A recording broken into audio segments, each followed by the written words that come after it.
What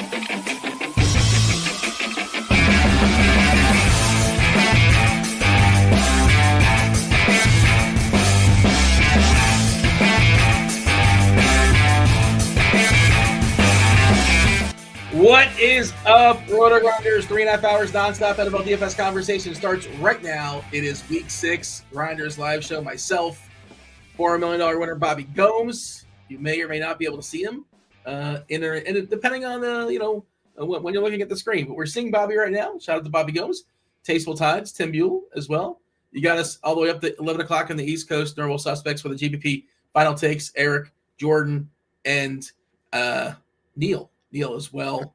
TJ, Brit, and Kristi taking you home today on Crunch Time. Week 16, 7 early, 4 late, 11 total. This is the time of the year where different motivations. We're closing in on that. Playoff aspirations, teams that are just sort of checked out and the season's basically over. So we'll have that conversation.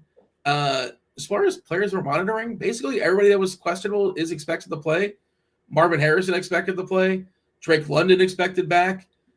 T. Higgins is well expected back. So not a lot to monitor there. I think maybe Woody Marks, probably the only questionable that I'm seeing right now of notes. But boys, we're going to talk a little bit of cash games at the top, just a little bit of cash. Of course, we'll dive in. We'll talk about we'll do our tiers through all the teams and tiers, and do you want to say hello to chat as well? Hit that like button, do subscribe, turn on those notifications, do all those things. Help keep the lights on. Bobby, we should be getting that. Are we getting that coffee delivered here at some point? I know it's coming in soon. Are we looking forward to the just got here? Oof. It was delivered. Shout out to you, Bobby. Good morning. How are things? No, it didn't. It wasn't. It was delivered downstairs. I have to go get it. I'll wait till after the show. Do you have anybody that can do like a little relay handoff, or you got to do it yourself? I do not today. My girlfriend's calling me. Maybe I can text her, but I think she's out. Does she know you're on a show right now at 9:38 on the East Coast? Yeah, she knows. I don't know. All right. How are things, Bobby? Everything all right? It was a late start this morning. We'll just put it that way. Late start. Yeah, well, you know what? We have an hour and a half to make up for it. Tim, how about yourself? Late start. Tim was up like at 7 o'clock this morning, like walking dogs and such, and I don't know, feeding the pigs or whatever. I was up at 4 a.m. this morning, Dean. I was too, and then I went to sleep. What? Unbelievable! Yeah, I was up at 4 a.m. ready and stayed up the entire time. Yes, Dean. I was up for the day at 4 a.m. It's just amazing to me. That's wild. Shout out to you. Like doing like research and stuff, or like just household chores and just household stuff mostly. I mean, I walk one dog. Like we have 4 dogs, but only one of them's a real dog. The rest of them are like Muppets essentially. So I walk the real dog first thing in the morning, and then do some household stuff, and then I do research. Like probably around 6, I start doing some stuff for football. That's amazing. That's I appreciate that. It's really impressive, the dedication. Just know, like sometimes when you're waking up, I might be just going to sleep sometimes. That's right. Exactly. I always stay up late on Saturdays. I'm making lineups and stuff late. Playing video games. What's up, Bobby? Said playing video games. I mean, every once in a while I will do that, yes. You say that with such contention, like you're mad that I play video games sometimes. It happens. I'm on the PlayStation on occasion. Yeah. And you besmirch that. You're looking down on it. Maybe a little bit, I just think that there's an age limit, personally. I've exceeded it. What is the weight of a Muppet and then the real dog? How much do you have to weigh to be a real dog? Like at least 30 pounds? How much does a real dog weigh? She's 70 pounds. Okay, so that's a real dog. But like the Muppets are what, 12 pounds or something? Anywhere between 6 and 30. Our Chihuahua's 6 pounds. Yeah, it's a lot about the personality too, right? A small dog can be a real dog. It's not always about the size, but like a lot of the to be a Muppet, you got to be like, you don't want to go for the walk, you don't want to play fetch, you don't want to play. It's part of the personality as well. They just want to chill, just want to hang out. That's fair. It's true. Tim, you want to give me an overall, week 16? You're not going to believe it. It's another week where we have no value. Really. I mean, look, if you guys love your lineup, so be it. But, Estime, if we're going to call players value, Estime, Carter at the running back position. There's 3 elite running backs on this slate, I would say, with Bijan and Achane and Gibbs. Detroit still fully motivated. Detroit at home versus a Pittsburgh team that are they officially without Watt? And I think they're going to be without their 2 best defensive players. At least that's the expectation. I'm not sure if they're officially ruled. I think Watt is officially ruled out. And Detroit is, barely hanging on. They got a puncher's chance. They got a Jake Paul's chance of possibly making the playoffs. But they got to win out, and they need some help as well. Pittsburgh's still fighting, but I think their most important games are after today, if I'm not mistaken, more so in the AFC. I think they face Baltimore at some point. But they're likely in too. Tim, give me the screenshot. I don't feel like there's a clear and obvious cash game quarterback. I think you could pick one of 3 probably. Would you agree with that? I actually don't agree with that really at all. At least for cash games and single entry GPPs, obviously that's completely fine if you want to feel that way. But Jacoby Brissett is the clear cash game guy on DraftKings at least. You can still play him on FanDuel as well. CJ Stroud is also popping quite a bit in Optimals over on the FanDuel slate. But I think Jacoby Brissett is clearly the guy today in cash games. I feel really, really strongly about that. It's really not. I don't think it's really that much of a conversation, to be completely honest with you. Just because that game is going to be fantastic from a pace perspective. We know the volume is going to be there. It's what does this guy have to do to get a meaningful price increase, right? I mean, it's 5,300 just isn't a lot. So, like you said, at the top of the show, there really isn't any value here. So, at least on the rest of the slate. So, I think that's meaningful savings where I think Brissett is the clear cut guy. If you want to find some pivots, though, in single entry GPP stuff, then I think there's tons of guys that we could discuss. Tyler Shuck, I like a ton here at only $100 more. Going to be I think half the ownership of Jacoby Brissett. So 5,400 for him. I think Aaron Rodgers at 5K is super interesting as well. So there's guys in that same pricing tier as Brissett. I think JJ McCarthy against the Giants is okay. And then if you want to go a little bit higher, Bo Nix and Jared Goff, I think are really intriguing tournament plays. But I think it's if you're really just want to play cash games, I think Brissett really should be your guy today. Yeah. On FanDuel, it's a little bit different, I think, just because of salaries. But I would agree Brissett would be the best play on DK for cash. I think you could consider Stroud. The tricky part with Stroud is just how much does he have to do? Because the Raiders, I think it's their 12. Is it lower than 12 as far as their team total? The Raiders. That's a huge pace down game versus Brissett's game, which is a huge pace up game. Stroud's popping in a lot of stuff on FanDuel. I'd rather just pay the extra 300 for Brissett even on FanDuel, but it's not as clear on FanDuel at least, but I think it's super clear on DraftKings. To your point, by the way, shout out Derek Hardy, the blitz, the game level factors, Atlanta, Arizona is projected to have the most plays on the slate, followed by New York and the Jets, Detroit and Pittsburgh. Bobby, did you want to give any thoughts as far as quarterbacks in general, just overall as far as the slate, as far as builds? I get it. Brissett's the one guy that probably is too cheap and his price is not rising up. And everybody else is too expensive, so I don't want to point at the point, hey, just so you know, you should be raising this guy too. And if you played yesterday's DK slate, salaries didn't matter. I don't know if they just don't care. Maybe they just don't care. It's possible they don't care because they did not adjust anything, and it was a pick'em basically for yesterday's 2-gamer. But very few players actually are losing salary. Justin Jefferson is, but not nearly the same vigor that players get raised up when they actually play well. Bobby, you have any overall general thoughts as far as today's slate? What is the strategy? What's the path that leads me to making some American dollars? Yeah, I'll hit the quarterback question first. I definitely think Brissett is probably your cash game quarterback. Stroud's right there for 200 more, but for me, it's like just mainly getting to Jacoby, trailing game script up in pace. So I really, and both teams have a relatively high team total as well, where on the other side of the Stroud game, you have the Raiders with a 12.5 team total. So not much pushback there. So I think it's pretty easily Brissett.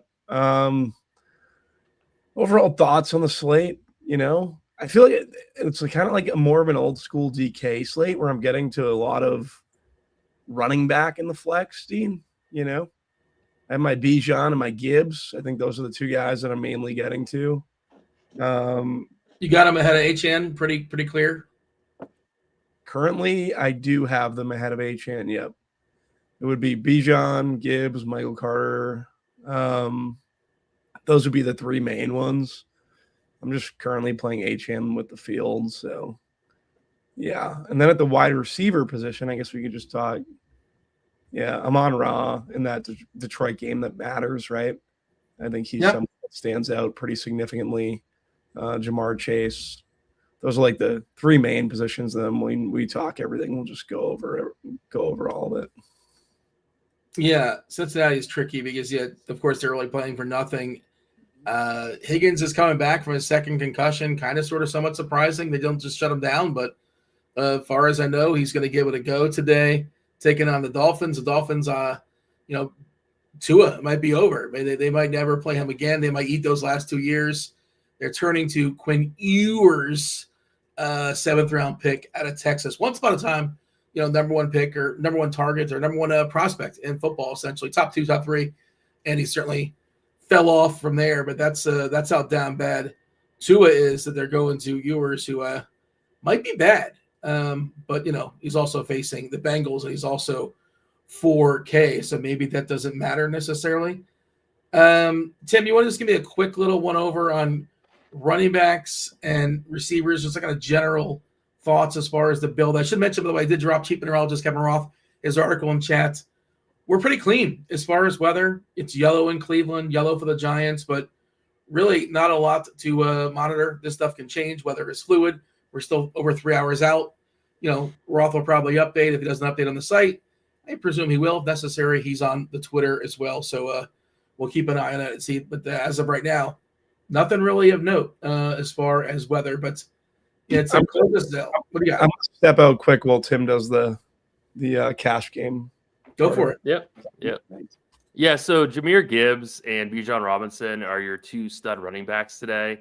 You're definitely getting to one of them.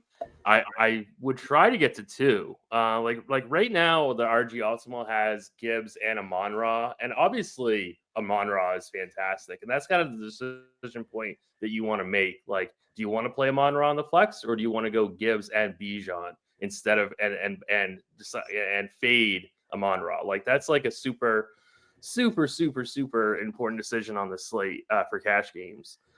Right now, I think that I'm leaning going Gibbs and Bijan and fading Amon-Ra, but that's super terrifying. And that's just one of those decisions that you're just going to have to be making on the slate. Like, it's pretty tough, but it's just how this slate kind of just it is today. So, and then I think Aaron Jones, 5,200, like he's probably like he can be your RB3 if you want to go 3 RBs today. Like some projection systems are giving Ashton Genty. I don't really like that. I don't want to. I feel like I say this. Say it. I feel loves Genty.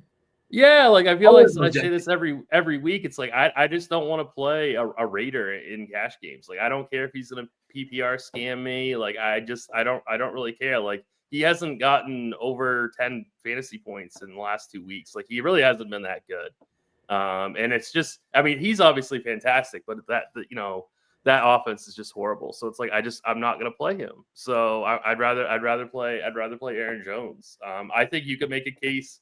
Maybe not in cash, but I think you could make a case for Michael Carter as well. Like if you want that kind of like mid-range cheapy kind of running back as your RB3, I think I'd rather play either one of those guys. I think if you have the money, Javonte Williams is okay as well at 6,400.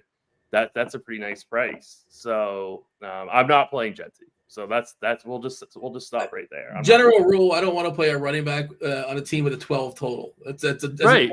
That's a general rule I have. Mm-hmm. Exactly. Like I don't want to do it. If he really beats me, if he's really a guy that you need today in GPP or cash games, then I'm losing today, and that's fine. I'm fine with that. 2 tight end cash. Well, I hate that. That's kind of why I was talking about Aaron Jones, Michael Carter, because it's like you can play Pitts and Fannin, or you could go Fannin and Aaron Jones, or Fannin, Michael Carter, or something like that. Like do one of those kind of like 5K running backs. Personally, I think I'm going Aaron Jones. I think that's what I'm doing in that kind of 5K RB3 spot. So like I'm starting out with Brissett, Gibbs, Bijan, and then going Aaron Jones. So you're not getting him on Raw. Yeah, that's what I'm leaning right now. That's what I'm leaning right now. There's no way you can play all 3 of Gibbs. You can't play all 3 of Gibbs, Bijan, and Amon-Ra. There's I don't think there's really a way that you can do that. So I mean, you think you can? You think you can? The second optimal right now, but now here's the thing: you're not. It's stars and scrubs, and the scrubs are bad. Right. It's 2 Kansas City receivers, none of which name Rashee Rice. Yeah. So okay. So I just pulled up that lineup. I don't like that lineup at all. I don't like it either. Yeah, so I stand by what I said originally. I don't think you can do that. I don't think you can play all 3. I don't like that lineup. So, but those 3 guys are going to get you 100 points possibly. That's the hope. True. Yeah. That's true. Yeah, getting Bijan, Gibbs, and Amon-Ra. It really, Can you imagine playing 2 Kansas City wide receivers? Obviously I wouldn't do that unless I was, playing the quarterback in a tournament or something like that. But yeah. I'm trying to think who else you could play. Who's the other 3K receivers this week that are of note? Again, there's not a lot left as far as 3K receivers on DK. Who's your favorite? Is there my favorite of the 3K groups? 4K or less on DK. 4K or less? Oh man, I mean, outside of Xavier Worthy, who's 4,400. Jalen McGill, maybe? Pat Bryant, 3,700. Dean is the guy, I guess. But I don't say that with confidence. Like you don't. No, not at all. But I mean, I think I'd rather play Pat Bryant than Hollywood Brown on that team that we were just looking at. I'd rather play Pat Bryant. Yeah. Right? I mean, don't you agree with that? I think so. So we don't know about QJ, right? Jason saying in chat, Harris has stepped up there for the Chargers. That's a 1:00 game.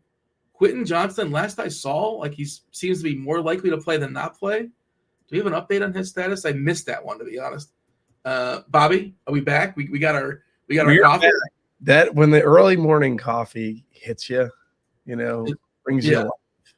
It's the greatest feeling. You're going to be in the zone for the next hour. Yeah, I was totally struggling first 3 minutes of the show for sure. Can I just maybe order the coffee 10 minutes earlier? I woke up 10 minutes before we started, Dean. So yeah, you can like schedule a DoorDash and have it like you can do that. Yeah. You can do it like the night before. I've done that before. Not to tell you what to do. Just so you know, going forward, you can do this. You guys have it so easy. Like I have to like drive and like go places. Easy, dude. Coffee. Yeah, I don't get anything delivered to my door. Oh yeah, you're in Maine. I thought you were not even an option. You don't have the Uber Eats or the DoorDash or the nothing. Postmates. We don't even have a. You live on an island, don't you? Would Amazon visit? Amazon visits you, right? Yeah, we get mail, Dean. Drones. And drop it on the. You got to take a boat, and there's like a bird involved. Yeah, it's Falcon. all true. When Tim really needs something and he can't goes out, he just has Broccoli Boy bring it over via boat. Yeah, Broccoli Boy does like grocery boat deliveries to Tim's house once every week. A reminder, Dean, for Superstar Sunday. Oh yes, you know what? Thank you for that. The first clue for Superstar Sunday: get yourself a week free of RG Premium. Football, baseball, basketball, hockey. All the sports, all the bells, all the whistles. A little bit late to that. Thank you, TJ. My bad. I was thrown off by Bobby's lack of coffee, obviously. First clue. What superstar am I talking about? Tell me the Discord channel rotogrinders.com/Discord, the live stream chat channel. Woof. And I still don't think I pronounced that word correctly. That's WOLF. Am I saying that the same way the noise a dog makes? Yeah, it's saying it like woof, as opposed to wolf. Wolf. There you go. All right. Yeah. This is WOLF, to be clear. It is scrolling in the bottom of the screen. We'll give a second clue soon because we are a little bit behind on time. Speaking of being behind on time, we got to get into our tiers, boys. Today's tier category. Originally I was going to go with next opponent for Jake Paul because me and Tim both thought it would be Bobby Gomes, number one, of course. Bobby could get that big payday. Bobby can take him down, I would imagine, at that 4.2 40. But I could easily knock him out. Just throw it out there. He is training. He's not just like waking up. I'd knock him out. Okay, I love it. Oh, I should have went with our initial instinct. But you didn't? No. Unbelievable. I couldn't think of good names for the board. I didn't really have anything besides Bobby. So I pivoted. I saw it's the great Samuel Jackson's birthday today, so shout out to Samuel Jackson. So I did power rank Samuel Jackson movies. And there's so many where he's does a cameo, so I didn't want to use that. He's in like Goodfellas and he's in Coming to America. Do the Right Thing. He's like barely in these movies.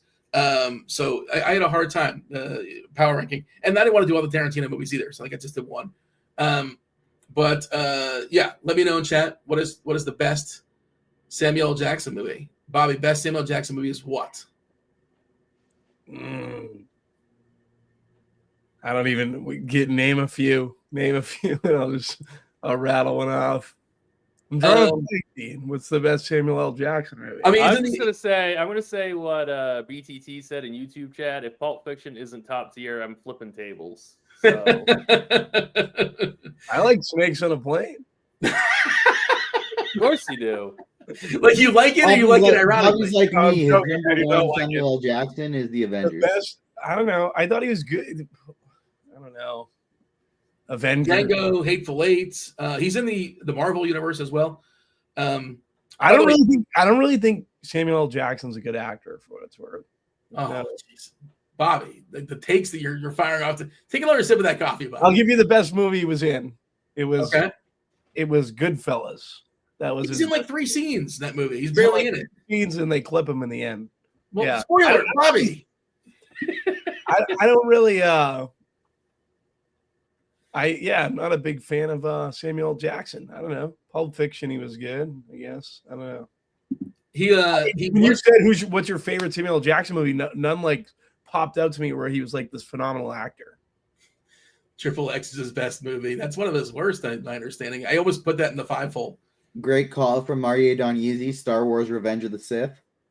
I've never seen it. I know he's in it. He's in all the prequel Star Wars movies, but that's the number one of the prequel. In part because of being in that Star Wars world, the Marvel world, he was the number one box office actor of all time as far as box office movies he's been in. But he got surpassed recently by, anyone want to guess? ScarJo. There you go. And then Zoe Saldana is probably about to pass her. I think Robert Downey Jr. is third. Why is Scarlett Johansson the most grossing female actress in Hollywood? Because she's in the Marvel universe. She's in Jurassic World, or she's in a lot. Zoe Saldana is probably going to pass them all in Avatar, and then Robert Downey Jr. is going to pass them all in Avengers Doomsday. Bobby's just mad it's not Sydney Sweeney. So. Sydney Sweeney's she's phenomenal. She's a great actress. Samuel Jackson, not so much. So yeah, that is our board today. It's not Die Hard with a Vengeance. But yeah, there's the Negotiators, another good Samuel Jackson movie. Hateful Eight was spectacular. But yeah, I only put one Tarantino movie on the board. If we can go ahead and reveal the board for the people here, TJ. Pulp Fiction, of course, number one. So no tables will be overthrown. We did put Pulp Fiction number one.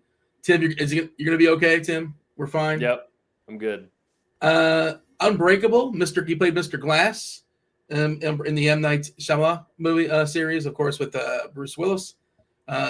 kind of a sneaky one and it's also Christmas season, so it's a Christmas movie.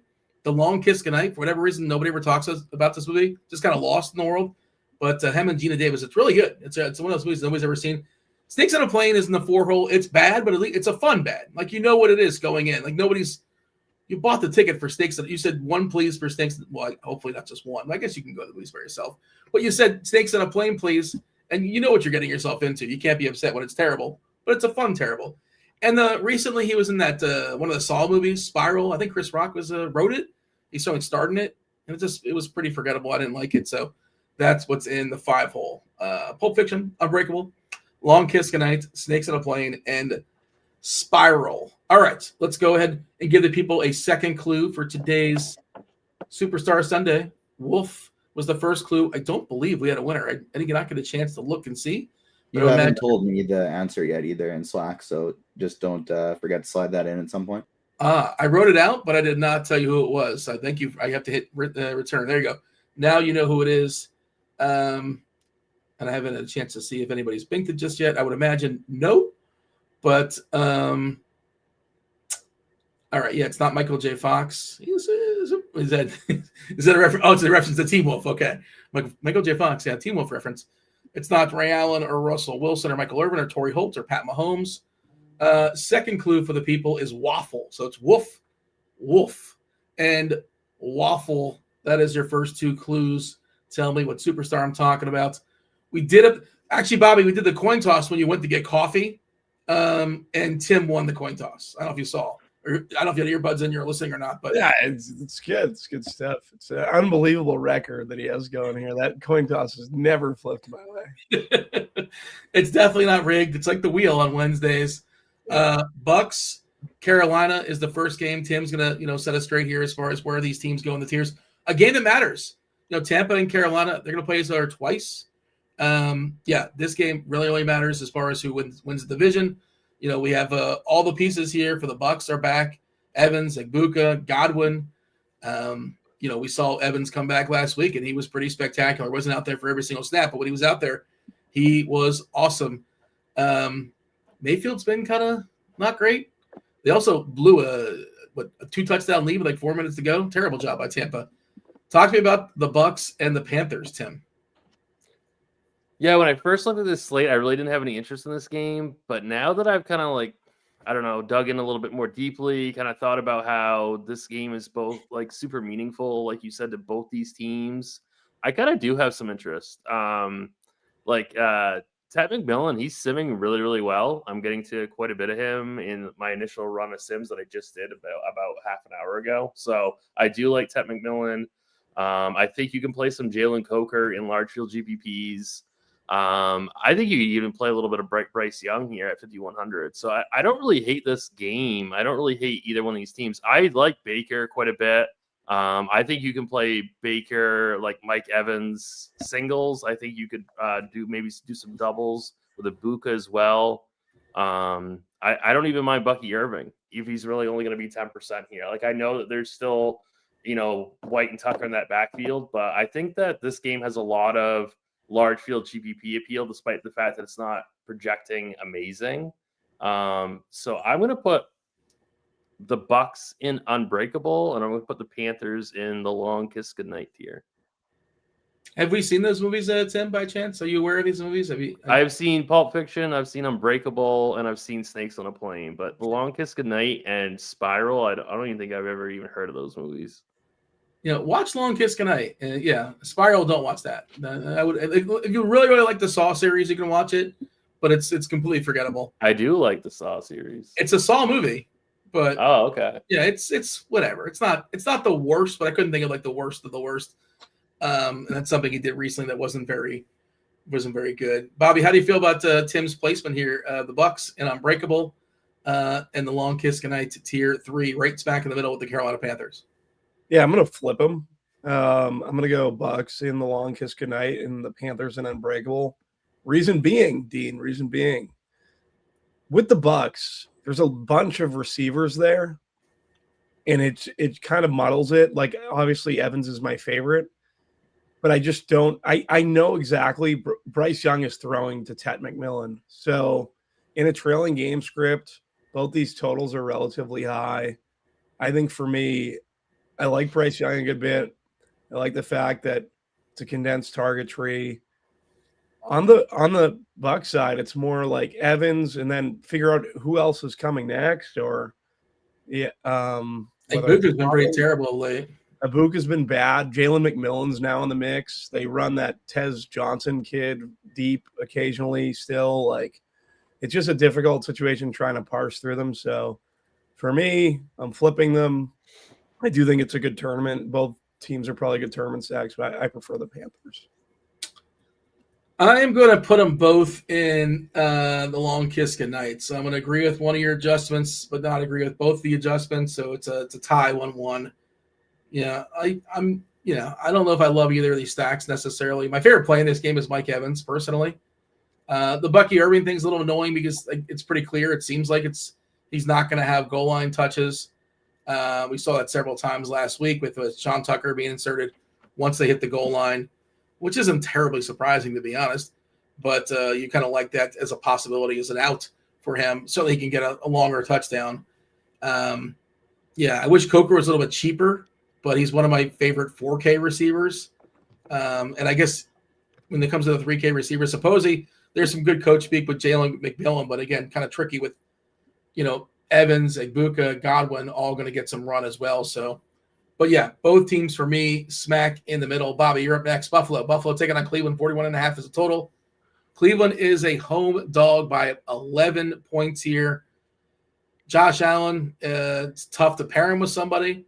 It's tough to pay for him, but certainly he has a slate-breaking ability. It definitely helps when he's pushed by an opponent.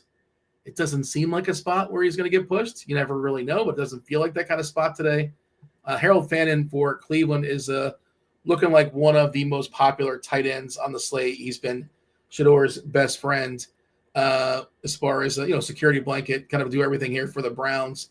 How do you feel about the Bills and Cleveland?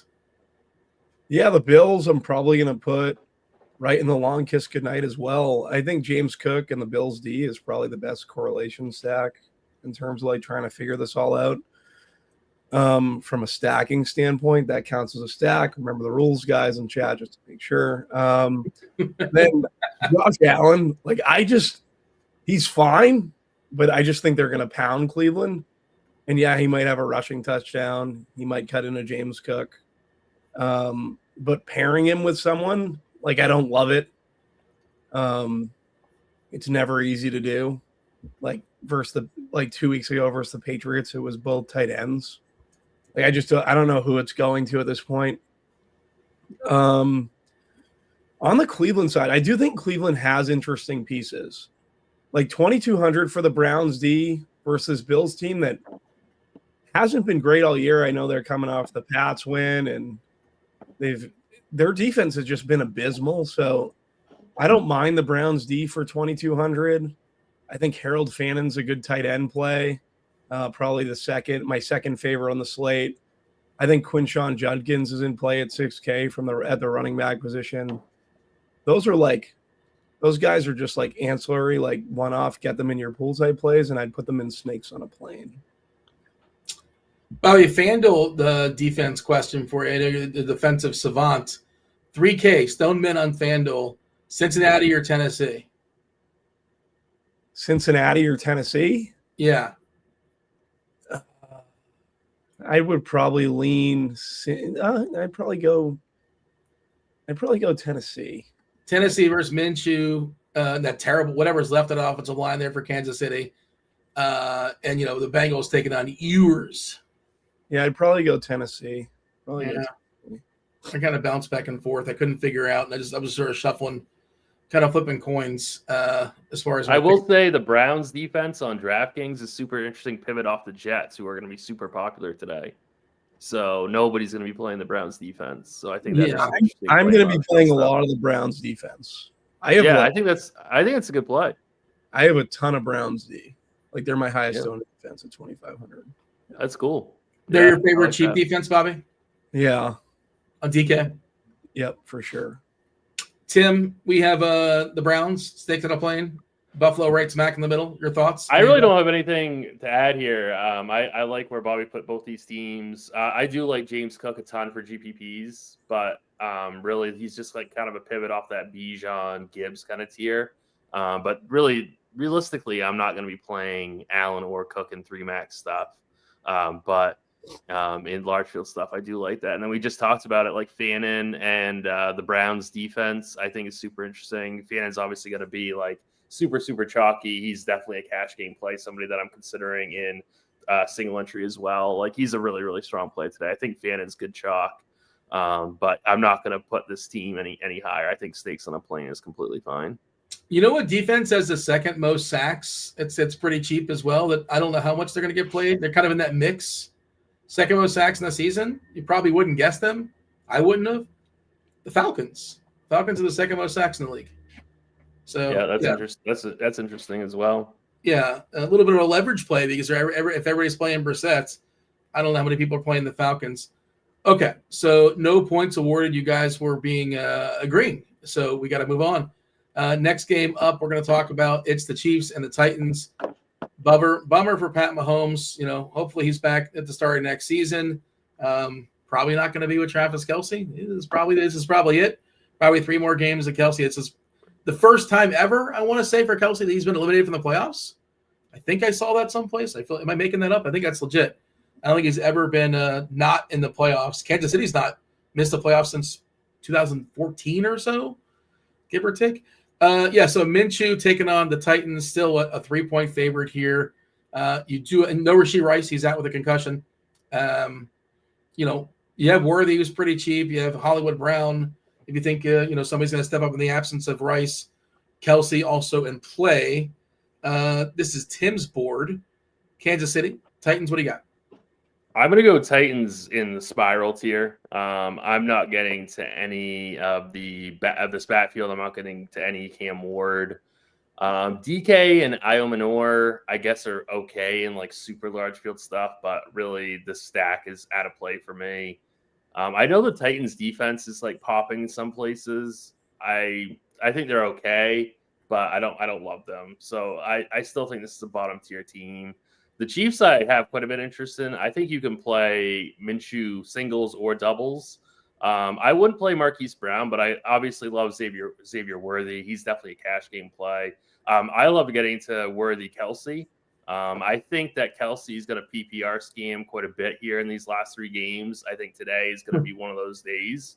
So I really do. Like I said, I don't even mind getting to some Minshew doubles here. It's a really affordable. It's a really affordable stack. I'm going to put the Chiefs in Unbreakable and Titans in Spiral. Is there a chance, just hearing you talk to him, that you would consider a Minshew double in single entry contests? Yes, 100%. And Minshew's definitely a capable backup. Maybe he's not like a starter, but he's not like an absolute scrub. We've seen him do it before. I feel like it was like a couple teams ago for like Jacksonville, where he's kind of bounced around. But yeah, I think there's some hope there. I'm pretty sure I like him more than Ewers. If that says something, I don't know. We're talking about like the worst options amongst the absolute cheap. Do you like him more than JJ McCarthy? That's tough. I do like JJ McCarthy kind of, but I'm leaning more into Aaron Jones that game, so I think I do like Minshew better than JJ McCarthy. Bobby, we have Kansas City all the way up in Unbreakable and Tennessee in the bottom hanging out with Spiral. Thoughts? I'm in agreement with KC. I don't love Minshew. I do think that like how much he targeted Kelce when he came in last week definitely gives a bump to Kelce. And then you have Xavier Worthy, guys like Hollywood Brown that you can throw in there versus a pretty terrible Tennessee Titans defense. So you can leave KC and Unbreakable. The Titans, we're pretty much in agreement. Like there's no real Titans I want to play. Tony Pollard would probably be the main one. Actually, you know what? I'm going to put the Titans in Snakes on a Plane, and you could play the other side if you're going to get – there's correlation between the Titans D and Tony Pollard, so I think that counts as a stack. And I think the Titans are probably one of my highest owned defenses on the slate too. So yeah, we get a lot. It's just playing both sides again and hedging. So yeah, I'm getting a good bit of Titans D for what it's worth. So I like that as a stack, and it'll bump them up for me. I'm gonna stick with Tim, but I hear you. I'm gonna play some Tennessee defense as well. I just don't know if I'm gonna force Pollard with them. I guess you can. I'm not against it. I'm not gonna play Cam Ward. I don't anticipate playing, DK or Iamino or any of that nonsense as far as the pass catchers. But yeah, the best stack for Tennessee, I do agree, will be Pollard in the defense, but I'm probably not going to get there. I don't make as many laps as you do, though. But point. Are you playing Kelsey today, Bobby or Dean? Both of you? Kelsey is my second highest owned tight end, and he's the tight end I have, I think, the most leverage on currently. No, Gadsden's the one I have the most leverage on, but Kelsey's right behind him. Yeah, I like that. As general rules, I'm a little bit hesitant to play some of these players that are, on teams that have no interest in winning anymore at this point, and that is not necessarily prioritized. But I do think Kelsey finishes the season strong. I actually agree with that assessment. But when it comes down to, and we'll have tiebreakers, and I like Bijan Robinson plenty. I like Achane plenty, but I like Gibbs so much more than those other guys because he's actually motivated. We know for sure there's no shenanigans. They're going to get him as much as possible. And I'm not saying that Bijan's going to get anything pushed back or say anything with Achane, but those teams are just playing out the string, and more than anything, just don't get hurt. I don't know. That's like a general, like a tiebreaker if nothing else. I'm playing players on teams that are good and that care to continue to win. Let's get the third clue for the people. No answer just yet. It's not Nas Reed. Nas Reed, not a superstar. Not a superstar. Fun player, not a superstar. So the third clue for Superstar Sunday. First two, Wolf and Waffle. And the third clue is Keys. Wolf, Waffle, and Keys. Tell me what superstar I'm talking about. Get yourself a week free of RotoGrinders Premium. I'd like to place my official guess as Alperin Şengün, since that's a superstar, Dean. It is not. It's not Alperin Şengün. TJ pushing buttons. I mean, maybe he's not a superstar according to the public, but I think he's a superstar in our world. So maybe it's a fake thing. It's a shout out. It's a callback to a previous basketball show conversation. Let's see. Who was It's a superstar for what it's worth. He's the greatest DFS host in the history of DFS hosts. Oh, Bobby, stop it! Now he's on the Mount Rushmore. I can guarantee you that. Yeah. There's no question about that. No, that's kind of you to say. So now I'm thrown off. Bobby, you guys are both. You're buttering up the host. Is that what's happening here? I'm trying it. Yeah, I know I'm coming up. So I have to get some. Wait a second. Bobby's being way too nice. Something's going on here. Does Bobby have a side bet for today? Officially, Tim is up 2-1 currently. Let's talk about the Jets and the Saints. And let's see, 1, 2, 3, 4. Do we have to? Yeah. We do. I mean, we have to acknowledge all 11 games on the slate. So that's what we're gonna do. And Bobby, you're actually gonna start us off. 40.5 is the total. Tyler Shuck is he's hitting some lineups. He's got a little bit of wheels. Good matchup. Again, I mentioned before, we're desperate for salary. At least I am. Some salary savers. Audric Estime, especially on FanDuel, where he's 4.9. Is he 4.9 or 5.1? He's very useful on FanDuel. I think he's in the FanDuel cash game conversation. I think. He's 4,900. Yeah, is he hitting our cash game lineup over there? I don't think so.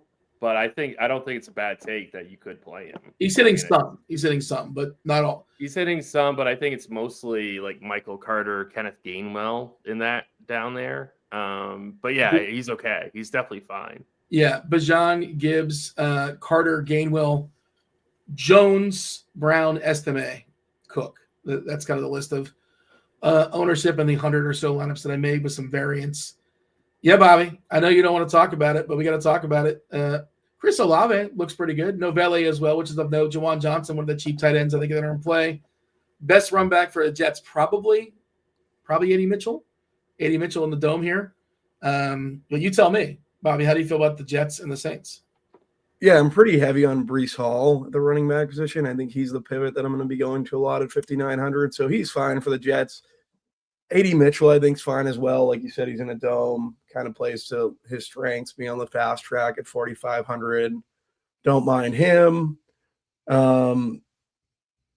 Mason Tipton, who is that? 3,200 and Mason Tipton. I was just looking why he was, for some reason, he's Q-tagged. I don't even know why he's hitting my stuff. But we like Saints tight ends. Shuck to Juwan Johnson. I think that's my favorite stack. I'll be under on Chris Olave, 6,500 for Olave. I know you're removing receivers in this Saints pool, and it should benefit Olave, but I'm just hoping it benefits Juwan Johnson. Yeah, I would put the Saints. I don't love the Saints. I'll put them in the long kiss goodnight. The Jets, I do from an ancillary, like not really stacking. I do really like Breece Hall today.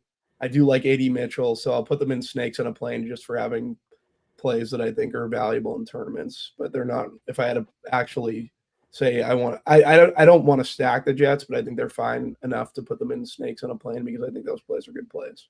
You running 150 today, Bobby? Yep. Brady Cook's not in your pool, right? No. Yeah. Okay. So we have the Saints in right in the middle. Long kiss goodnight, and the Jets in tier 4, placed by Bobby. Saints D today as well. I'm playing a lot of these cheaper defenses. Saints D is 3,400, but yeah, anyone going against a bad QB, I'm going to be overweight on today. So there's a bunch of them. You like the Saints D, you don't like Brady Cook, and the Jets are not in spiral? They're not in, like, they should be in spiral. Like, Tim will probably get the point, but I like Breece Hall as a Sherman play. I agree with you I agree with you completely on the Jets. I'm not moving the Jets at all. I like 80 But Mitchell. neither of you guys are stacking them. You're not stacking the Jets. Yeah, this is where the game gets the semantics. Nobody's stacking the Jets here. Yeah, I don't know. I just like them as tournament plays. I'd argue that, not that, I mean, I'm only supposed to tiebreaker when called upon, but I'd argue that Jets could be part of a game stack, and even just playing Breece and Adonai Mitchell with Shuck, Olave, and Juwan Johnson, viable enough to bump them to snakes. That's what that was exactly what I was about to say. Okay. Yeah, that works. That works. But the thing is, I'm putting the Saints in Pulp Fiction. Shuck is probably Shuck is my favorite pivot off of Brissett. Shuck is like super, like he's probably going to be my single entry quarterback today. I love Olave. I love Juwan Johnson. I love playing that double. You could even play single if you want to, but especially if the Jets D is going to be popular. Like I see no reason why the Jets defense should be popular. They don't put any pressure on the quarterback. I mean, it's like, I know that Shuck is not, this amazing QB, but he is a strong rusher. This game's in a dome. I think we can exploit this horrible Jets defense here. Shuck is one of my favorite overall GPP plays. He's like very cash viable on FanDuel. He's very, very cheap over there. So he might, I don't play cash on FanDuel, but he's very close to being cash viable on FanDuel. So I absolutely love the Saints today. What do you think of the Estime? Evan Hull's there too. Estime was out playing. Yeah, I mean, and I didn't even talk about Estime. Like you can play Estime on both sites. Like if you're not as high on Chuck as I am, you can still build into this game really easily. So I don't mind Estime. He's not safe, but I think he's fine for a value play. According to my stuff, he's definitely not safe. I don't think he's safe. Yeah, either, no, but he's cheap. He isn't safe. That's why I don't really think he should be in a cash game conversation, because he is super cheap on FanDuel. But I don't think that I don't think he's safe enough for cash games. I'm going to bring in Tim. Nope, Tim's here. I'm going to bring in TJ. This is TJ's team. TJ is a Saints fan. I wonder where this point's going. Well, I mean, I probably would put New Orleans in unbreakable. So that's where I'd put him too. So, I thought Tim was just a little bit too ambitious. I don't dislike the Saints, but now I'm gonna have TJ make the call here.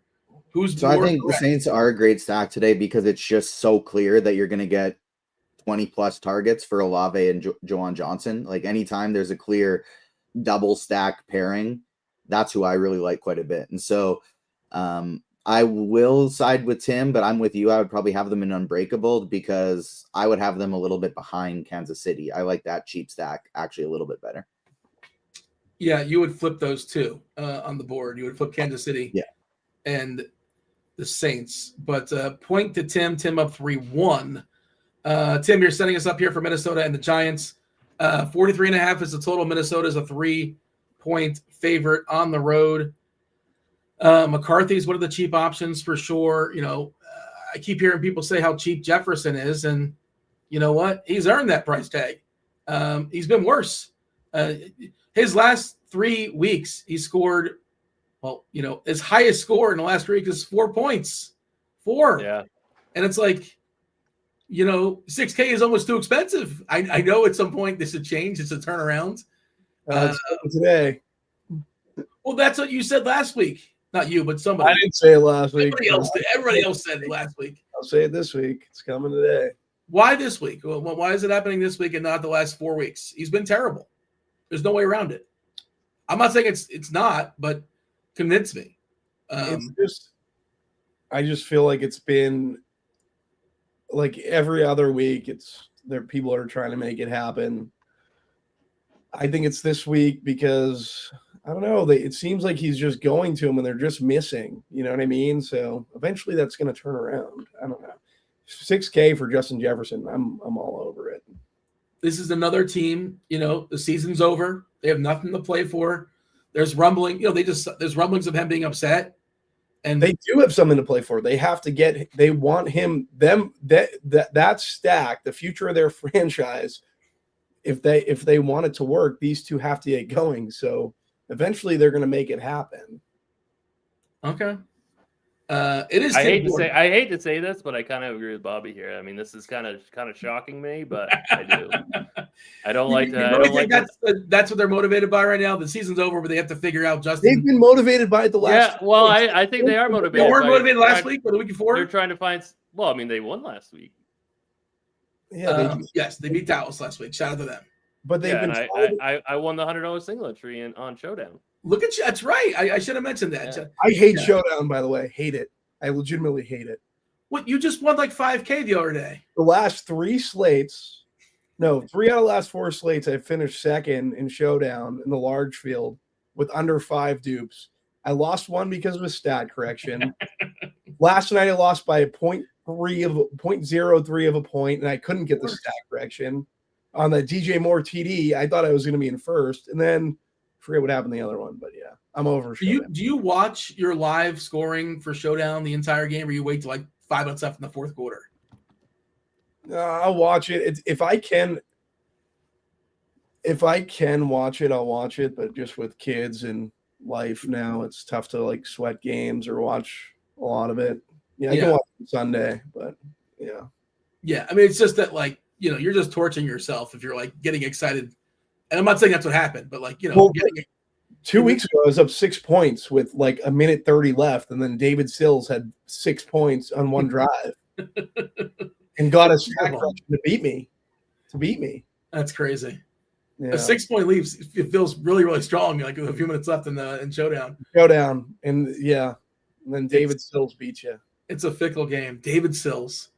Tim, Minnesota, throw them on the board along with the Giants. I'm gonna put Minnesota in unbreakable. I am getting some JJ McCarthy here. I love Aaron Jones. I actually agree with Bobby on Justin Jefferson, but I don't think that's the only wide receiver you can play here. I think you could stat McCarthy with Addison or Naylor. So it's really, there are multiple different ways that you can build into this wide receiver core.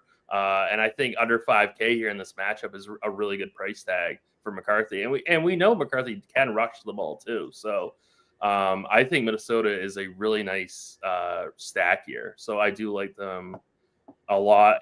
Aaron Jones is currently in my cash game team and my single entry team. So I do like him quite a bit. Giants, you can always play Wandale. You can play Tyrone Chasey. I don't really like this team that much, though. The Vikings are, they're okay defensively. So I'm going to put the Giants on snakes on a plane tier. Bobby, any adjustments? Minnesota tier 2 and the Giants tier 4. I'm going to put Minnesota tier 1 for me. Pulp Fiction. JJ and Jefferson are going to get going this week. Yeah, Addison I think is fine as well. 5K for Addison. Hawkinson there at 3K. These guys are showing very strong. Oh, the Giants. What to do with the Giants? Bobby, you did the deep dive on JJ McCarthy. You said he stinks. He no longer stinks? It's a new week. It's a new week, Dean. He doesn't stink this week. He doesn't stink this week. Okay. Giants players, not really interested too much in the Giants. I'll throw Giants and snakes on a plane. Giants defense, if you're playing against McCarthy, I think makes sense. Tyrone Tracy, Theo Johnson are viable. That's really it. Like I don't love the Giants. I could have put them lower, to be perfectly honest, but I think they're fine. I'm more bullish on this Minnesota side. Who's Cub 3RC minus Z8I in chat? I don't play poker, so I have no idea what you're talking about. But yeah, he's insulting you. Yeah. Just so we're clear, it was not a compliment. Okay. Let's stay on task. We have more games than I got. I do agree with Tim, by the way. I think Minnesota in the tier 1 is a little bit too ambitious for me. I would push him back down to unbreakable point for Tim. Bobby, next game for you. Oh, fourth clue for Superstar Sunday. No winner just yet. Wolf, Waffle, Keys. First 3 clues. Next clue is conclude. Conclude is the 4th clue. Get in that Discord channel. Tell me what superstar I'm talking about. Get yourself a week free of RG Premium. All the bells, all the whistles, all the goods. Not just football, but everything, with the exception of NASCAR. But there's no NASCAR going on right now, right? So, yeah, everything. I guess I can say everything right now. Chargers and Dallas. Bobby, 50.5 total. This is a tricky one. It's a big boy total, but nothing really is projecting amazing in this game. Obviously, you got to spend up for Lamb and Pickens. Javante's not cheap. Herbert's still playing with that hand.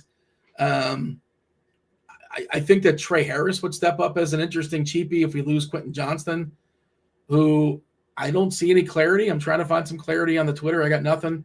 I know you talked about Gadsden as well. But yeah, one of the bigger totals on the board. No weather issues here in Dallas, I imagine. Kind of a split, of course, in the backfield for the Chargers. Hampton's probably better, but Vidal is more the blocking guy, so a little bit tricky. Chargers, Cowboys. Bobby, what do you got? Yeah, you're not going to like this one either. I'm going to go Chargers, and I'm putting them in Pulp Fiction. I like the Chargers today. I like Herbert. Like Herbert to Gadsden. Gadsden's my highest exposed tight end.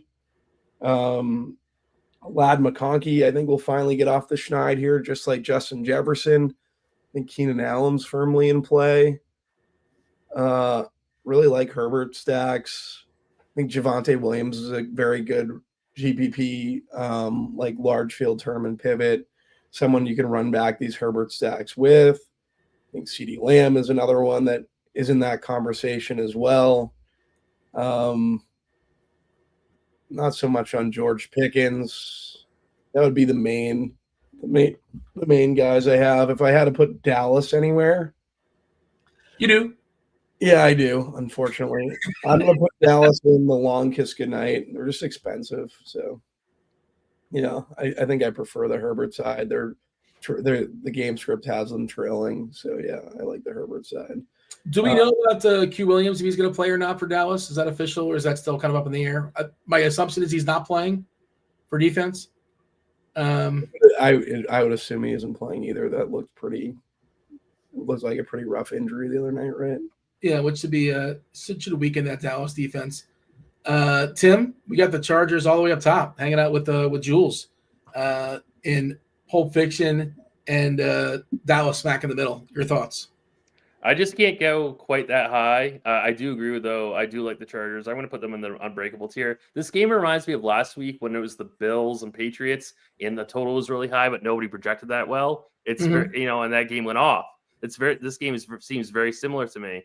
Like the game isn't projecting outstanding, but it's a huge total, and I don't think the field's going to be playing it that heavily. So I'm not getting to any in 3 max, but if I was playing 20 or more lineups or even 10 or more lineups, I'd definitely be getting a stack or two of this game.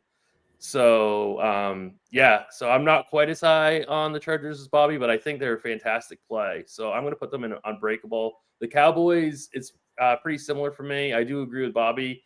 They are pretty darn expensive. They are tough to stack. Javonte Williams at 6,400, though, I think is too cheap.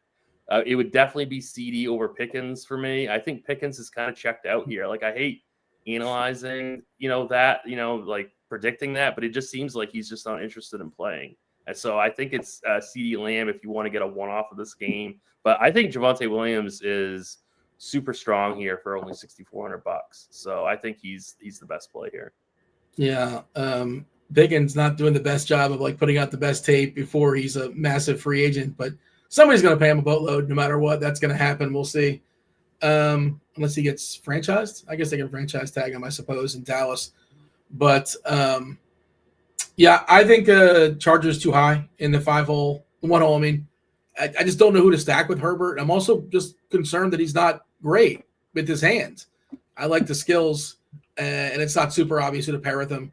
In theory, it's probably McConkey, but he's kind of pricey, and he's stunk for a while now. He's had one usable week in the last month and a half, and I don't know if that's correlation with Herbert being, wounded. I just don't know who to stack him with, but in theory, Herbert should be good here. Yes, I know it's his non-throwing hand, but still, it seems to be affecting him in some way. Yeah, I mean, it's totally been affecting him. It doesn't matter that it's his non-throwing hand, but yeah, I mean, it's totally been affecting him though. Bobby, currently up down 5-1. By the way, I realized I made the clues pretty tough today. I will throw it out there. Tough clues today. We might be able to get home on this 5th clue, but I'll just throw this out there. 1 and 2, and I don't know if this is helpful at all. It might not even be helpful because it might throw you off the scent. But the first 2 clues tells you this person played for two different teams, and they are in reference into the 2 cities they played for, teams they played for. But the 5th clue is Amazon. Amazon is the 5th clue. Wolf, waffle, keys, conclude, and Amazon. This is probably your best clue. Okay, last game as far as the 1 o'clock set. This will be Tim. It's the Bengals. Joe Burrow, as Rebar called him, emo. He's going through an emo phase. That's right. I heard that was so funny. That was so good. He seems sad. I hope he's well. He doesn't seem happy right now. We're expecting Higgins to be good to go. Higgins as well as Chase. We talked about Quinn Ewers, quarterbacking now for Miami. Speaking of going through the motions, seems like Jalen Waddle's doing that of late. I'm just bitter that, I lost by a fraction of a point on my best ball team, and all I needed was 5 stupid points out of the guy. But we're not bitter about it. We're staying focused as far as today's slate. Tim, we have a cheap Ewers, if nothing else. Good matchup against the Bengals. We know they are vulnerable to tight ends historically this season, just been completely awful. And Darren Waller, he's an option. Bengals, Dolphins, what do you got, Tim? Outside of Devon Achane and Darren Waller, I'm not getting to any Miami here, and even then, I don't absolutely love it. I mean, Waller should smash here, but it's Ewers throwing the ball, so I don't love it. I'm going to put Miami and Snakes on a plane. Cincinnati's super interesting to me. Like Burrow's going to be super low owned. I think Chase Brown and Jamar Chase are going to be pretty low owned. Like Jamar Chase is currently showing, I think, 15%.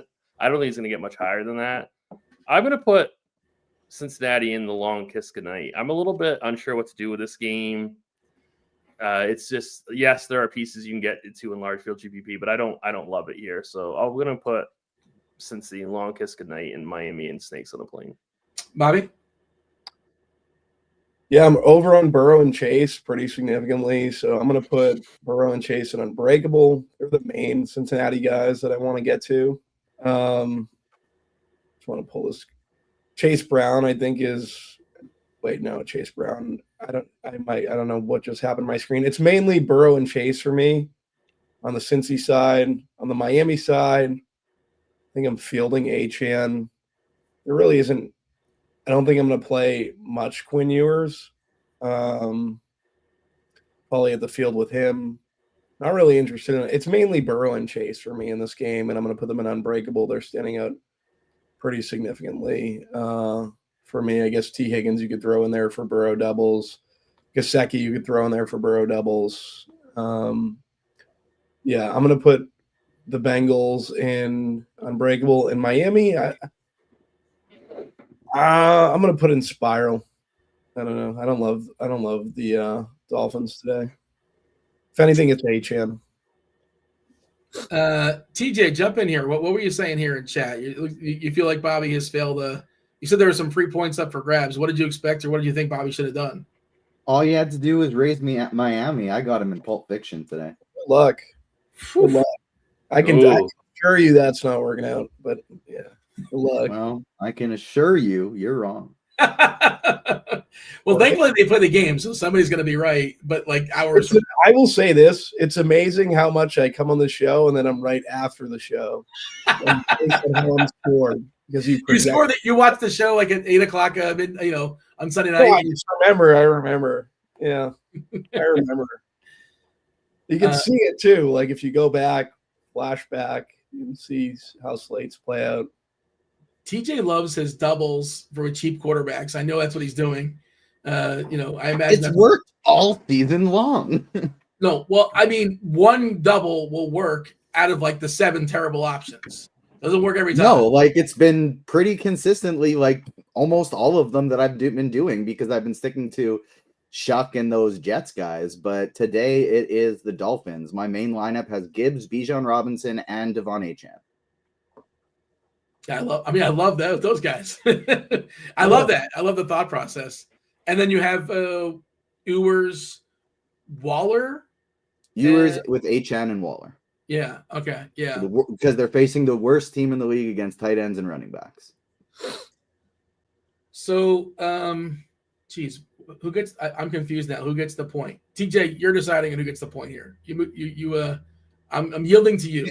Tim, I moved them back up to Snakes on a Plane, but what did you do with the Bengals? Tim? Am I judging both of them? I had them the long kiss goodnight.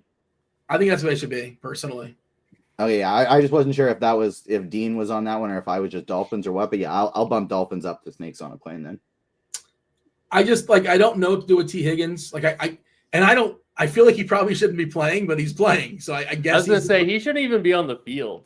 So I don't think I can play him in DFS. And it's like this. It's Michael Wilson for Arizona. Well, not Michael Wilson, but how much he's affected by Marvin Harrison. It doesn't seem like Marvin Harrison's 100%. Again, another player on a team. I think that's a little different, though. It is a little different. I'm just thinking how much Harrison would affect Wilson. I don't think I'm playing Harrison. I don't think so. And then Drake London, the other side. Again, these guys are paid, of course. They're supposed to play out the string and all that. But, London coming back, we haven't seen them in a while. Their season's over. Okay. Let's we had a winner. We had a winner in the Discord channel. So shout out to Jacob Gerardo. Took it down in 5 for today's Superstar Sunday. Juice them up with a RG premium. If you want, you can get scores and odds, whichever you prefer. All right. Let's knock out. We got to pick up the pace a little bit, boys. We were. I can't remember what it was, but somebody at the start of the show got us a little stalled out the gate. I don't want to name names. Next up is the Jaguars. The Jaguars in Denver. 46.5 is the total here. Again, this is the start of the late slate. Tim, Jags are 3.5 point dogs here in Denver. These teams combined have won 16 straight games. The Jaguars and the Broncos. And that's a stat. I think it's 16. I counted them a couple days ago. Denver, I think, has won 11 straight, I want to say. These teams win it a lot. Tim, Denver, and Jacksonville. I'm going to put Jacksonville and Snakes on a Plane. I just don't have a ton of faith in them against this Denver defense in Denver. But, I mean, Lawrence keeps proving me wrong. This wide receiving core is is relatively affordable, so I guess they could get there. So I can't put them at the bottom, but I don't love this spot here. I'm not getting to any of this backfield. Travis Etienne now. What is his price? I just lost him. I can't get to him today at 7K. So this backfield's out for me. Bretton Strange is popping in quite a bit of stuff, so I don't mind him if you want to play him as a one-off. But yeah, so Jacksonville and Snakes on a Plane. Then Denver, unbreakable for me. I'm getting to a lot of Bo Nix here in Sims, getting to a ton of Cortland Sutton. RJ Harvey, I think, is super intriguing at 6,200. So yeah, I mean, Denver, I do like quite a bit here. Pat Bryant, I think if you wanted to play some Bo Nix doubles with like Sutton, Pat Bryant. I think Pat Bryant's a very intriguing under 4K play today that we talked about at the top of the show. There's not a lot of guys under 4K that you can play at wide receiver today. So I do like Pat Bryant. So Denver's pretty close to a top tier team for me, but there are games that we haven't talked about yet that are more deserving in my opinion. So Denver's going to be an unbreakable. Bobby? Putting both in Snakes on a Plane.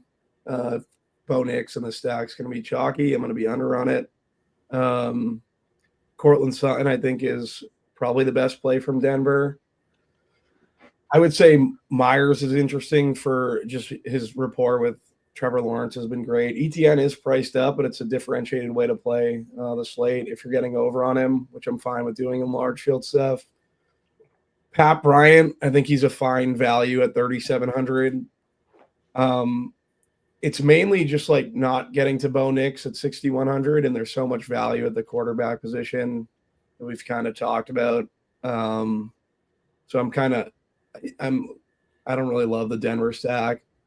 Lawrence has been better, but I think if I was playing anyone, like it'd be Myers, and then I have to pick someone. Like I think he's 5,900.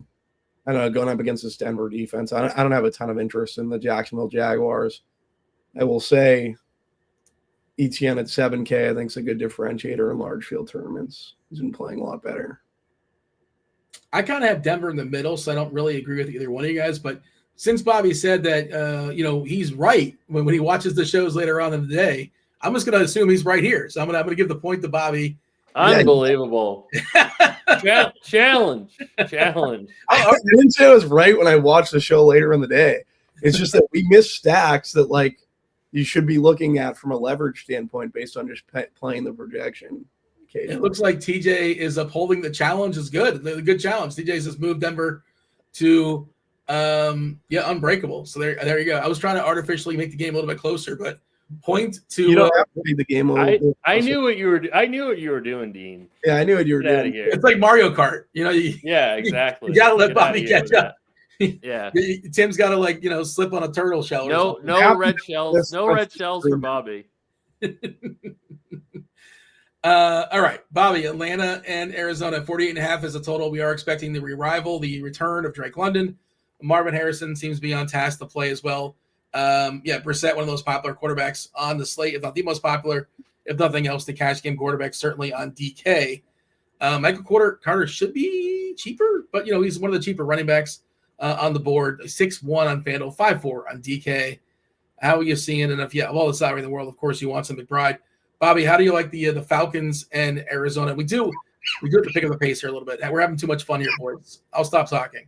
But Arizona and Atlanta, battle the birds. So Arizona's going to be the top stack for me on the slate. Going to Pulp Fiction. They are chalky. I think they're a good chalk. Jacoby Brissett, Trey McBride. If you want to go to Marvin Harrison, Michael Wilson, I think those guys are fine. Michael Carter as well. I think Michael Carter at 5,400 catches passes, right? So you can get him with Brissett if they're trailing. He's gonna catch some dump offs. Bijan, I think, is a good a good run back. Kyle Pitts again, just coming off the 45. I don't know, 45. 35. Are you getting to a lot of Pitts today, Bobby? In terms of Pitts, what's his ownership? I'm currently getting him at 17% in terms of exposure. How much does London hurt him? I'm under on London. So I'm mainly leaning towards the Pitts side. I'm over on Kirk Cousins. I don't love it. but he's at 4,800. Should be pretty good game environment. Bijan's also going to catch passes from Kirk Cousins, so I don't mind that. I will say, if I had to put where I'd put Atlanta, I don't love the stack. Like, I would put them in the long kiss goodnight, but it's telling me to put them in unbreakable, so I'll put them in unbreakable. The very end of unbreakable.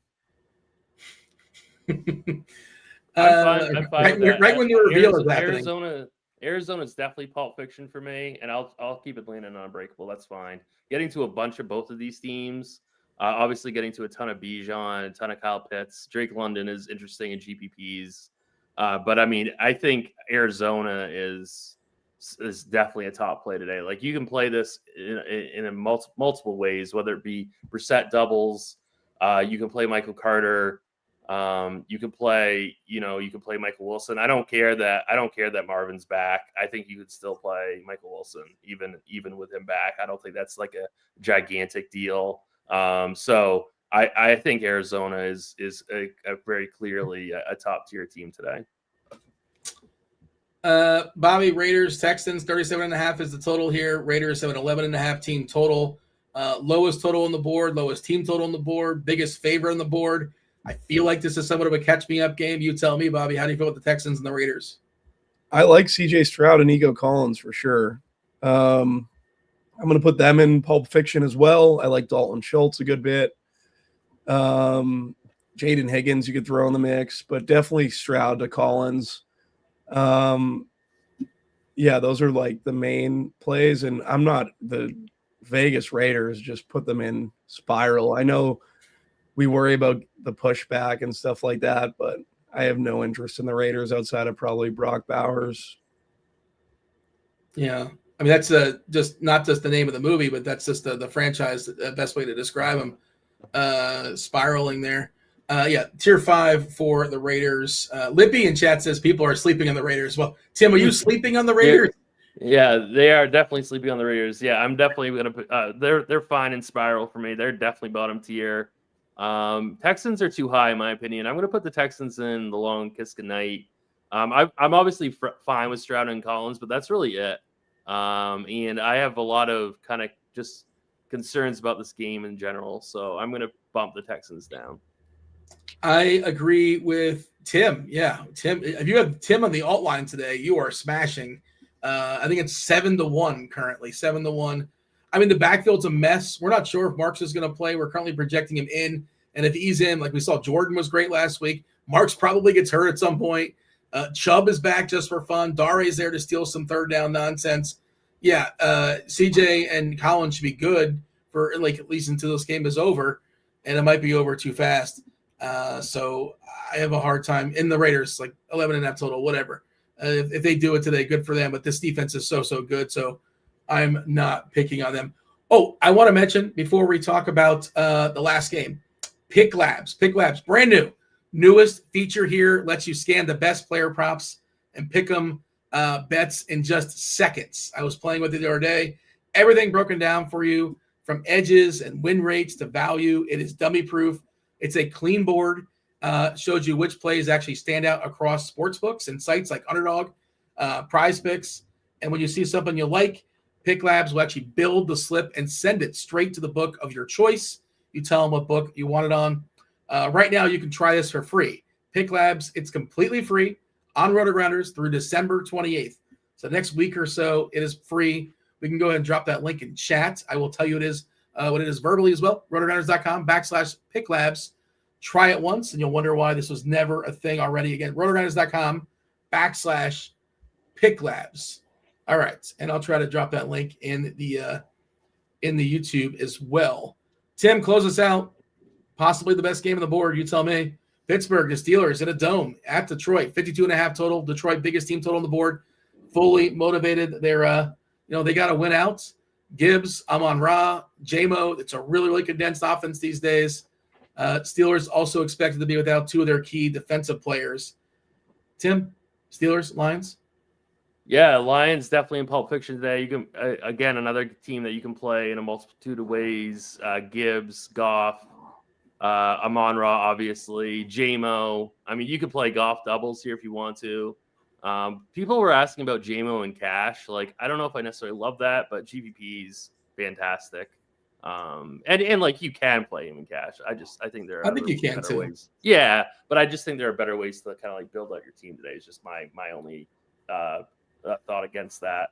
And then Pittsburgh's super weird. Like, are people going to play Aaron Rodgers today? Like, is he going to be like super chalky? Like at 5K? Like, I think he's a good play. Don't get me wrong, but like if we're going to be playing him into a ton of ownership, I'm not crazy about it. Like, I guess like I haven't refreshed, but earlier today he was like 6%. I guess that's okay if he's going to be only going to. There's a lot of options. Okay. Yeah. All right. So like I mean, like DK Metcalf, Aaron Rodgers. I think that's a really, really, really strong play. So I'm going to put Pittsburgh in unbreakable, but it's I think Kenneth Gainwell is a super strong play today in GPPs. I'd almost rather play Gainwell over Metcalf. I assume that's going to be a lower owned way of doing it, building into this game. So, Metcalf is currently at 25%. So, I think I'd rather play Gainwell actually. But Pittsburgh's obviously super, super strong here. So I do like them. Bobby, the game's already been decided. You're like the Raiders. You're like the Falcons. You're like the Cardinals. You're just playing for pride at this point. How do we feel about the sport? How do we feel about Detroit in the 1 hole, Pittsburgh in the 2 hole? This game is very, very appealing to Tim. What say you? I strongly agree with Tim. Gainwell over Metcalf. I don't agree with the Lions up top. I'm going to put the Lions in unbreakable mainly because they're very expensive. My favorite would be Jameson Williams, Amon-Ra St. Brown's 8,400, Gibbs 8,500, Goff 6,300. It's just the total stack is just super expensive. And I guess you could play Rodgers. I think for me, Gainwell, Metcalf, they're good plays. Gainwell being the best. You play Rodgers stacks. I prefer just minis in this game, like Gainwell or Jameson Williams, Gainwell or Amon-Ra St. Brown, Gainwell or Gibbs. Building it that way. All right, going to go recap the board here in just a second, but I do want to give the answer today for today's Superstar Sunday. We did have a winner in 5. Shout out to Jacob Perardo getting a week free of RG Premium. First clue was Wolf. That was in reference to one of his teams, the dominant team he played for, the mascot. The mascot for this team was Casey Wolf. You may have seen the documentary Chiefsaholic on Amazon. I think it was on Amazon. Chiefsaholic, Wolf in Chiefs Clothing. Get that pun? About the dude who was a mega fan for Kansas City. He liked them so much, he couldn't afford to go to the game, so he did the only thing you're supposed to do. He robbed banks to supply. He got money from the banks. He would literally rob banks so he can travel around and watch the Kansas City Chiefs. That was clue number 1. Clue number 2, the second team he played for, Waffle. Waffle is for Waffle House. Waffle House, of course, based in Atlanta city limits. There's 20 Waffle Houses in the metro Atlanta area, 263 Waffle Houses for real. Everywhere you go in Atlanta, you're going to see a Waffle House. This player played for Kansas City and Atlanta. Keys is in reference to their number. There are 88 keys on a piano. This player is number 88. Conclude tells you their position. When something concludes, it ends, much like this show. Soon enough. This player is a tight end, and they currently work for Amazon Prime. They do they're an analyst for Thursday Night Football. This is Tony Gonzalez, because Travis Kelce is chasing down his I guess it's not a record. I think he's second all time in tight ends as far as receiving yards. I want to say Kelce's about 100 or so away. So probably going to knock that out, if not this week, next week. What do you got, Kelce's about 100 or so away from Witten for second. Oh, Gonzalez is one? And Gonzalez is won by about 2,000 points. That's right. Okay. Yeah. Okay. I knew there was a reason why. Yeah. Sorting that points. Yeah. And I wouldn't have guessed Jason Witten. He was just there forever for Dallas. Stat compiler. Okay. Let's go ahead and recap the board. The next grouping should be coming here momentarily. Guys, think of your slate breakers as well. Not just an individual player, but if you want to give me a favorite stack, hold that thought just for 1 second. Our final board, we power ranked Samuel Jackson's movies. By the way, want to guess how old Samuel Jackson is? Take a guess, Tim. How old is Samuel Jackson today? What do you think he's turning? I don't know, 75. 77. Yeah, 77. Oh, good guess. Yeah, that was a strong guess. That was pretty solid. Pulp Fiction, tier 1, 2 teams, the Saints and the Cardinals. What a weird looking board. Unbreakable, second most popular, second tier. It is the most popular tier. Kansas City, Minnesota, the Chargers, Denver, Atlanta, Pittsburgh, the Lions, The Long Kiss Goodnight. It is a Christmas movie, and it's an underrated, probably Samuel's most underrated movie, I think. It is Tampa Bay, Carolina, Buffalo, Dallas, Cincinnati, Houston. You got tier 4 Snakes on a Plane. Terrible movie, but it's fun. It's fun, terrible. Cleveland, Jets, Giants, Miami, and the Jags. And at the bottom, 2 teams that are spiraling.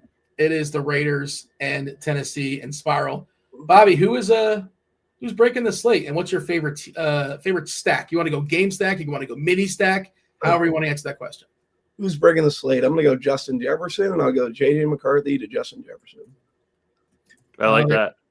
I'm going to go Tyler Shuck, Chris Olave. TJ, are we fully assembled here? I can't see people hanging out in the old green room. I did not see a note, but I do know we're up against it. Is everybody just not here? As of about 20 seconds ago, we are fully assembled, but there's some weird things going on with Slacks today. Everybody, like the DM I sent last night with the link, is just disappearing for 3/4 of the people in the chat. So we had a little bit of a late transition. Oh, good. Yeah, understood. I was just trying to figure out. I was just trying to see if, I saw Jordan hanging out in chat. Jordan's got to be pumped. His big game, biggest game in the franchise in how many years for the Carolina Panthers? Maybe Jordan can tell us. Let's do it. Let's seamlessly transition. It is GPP Final Takes coming in right now.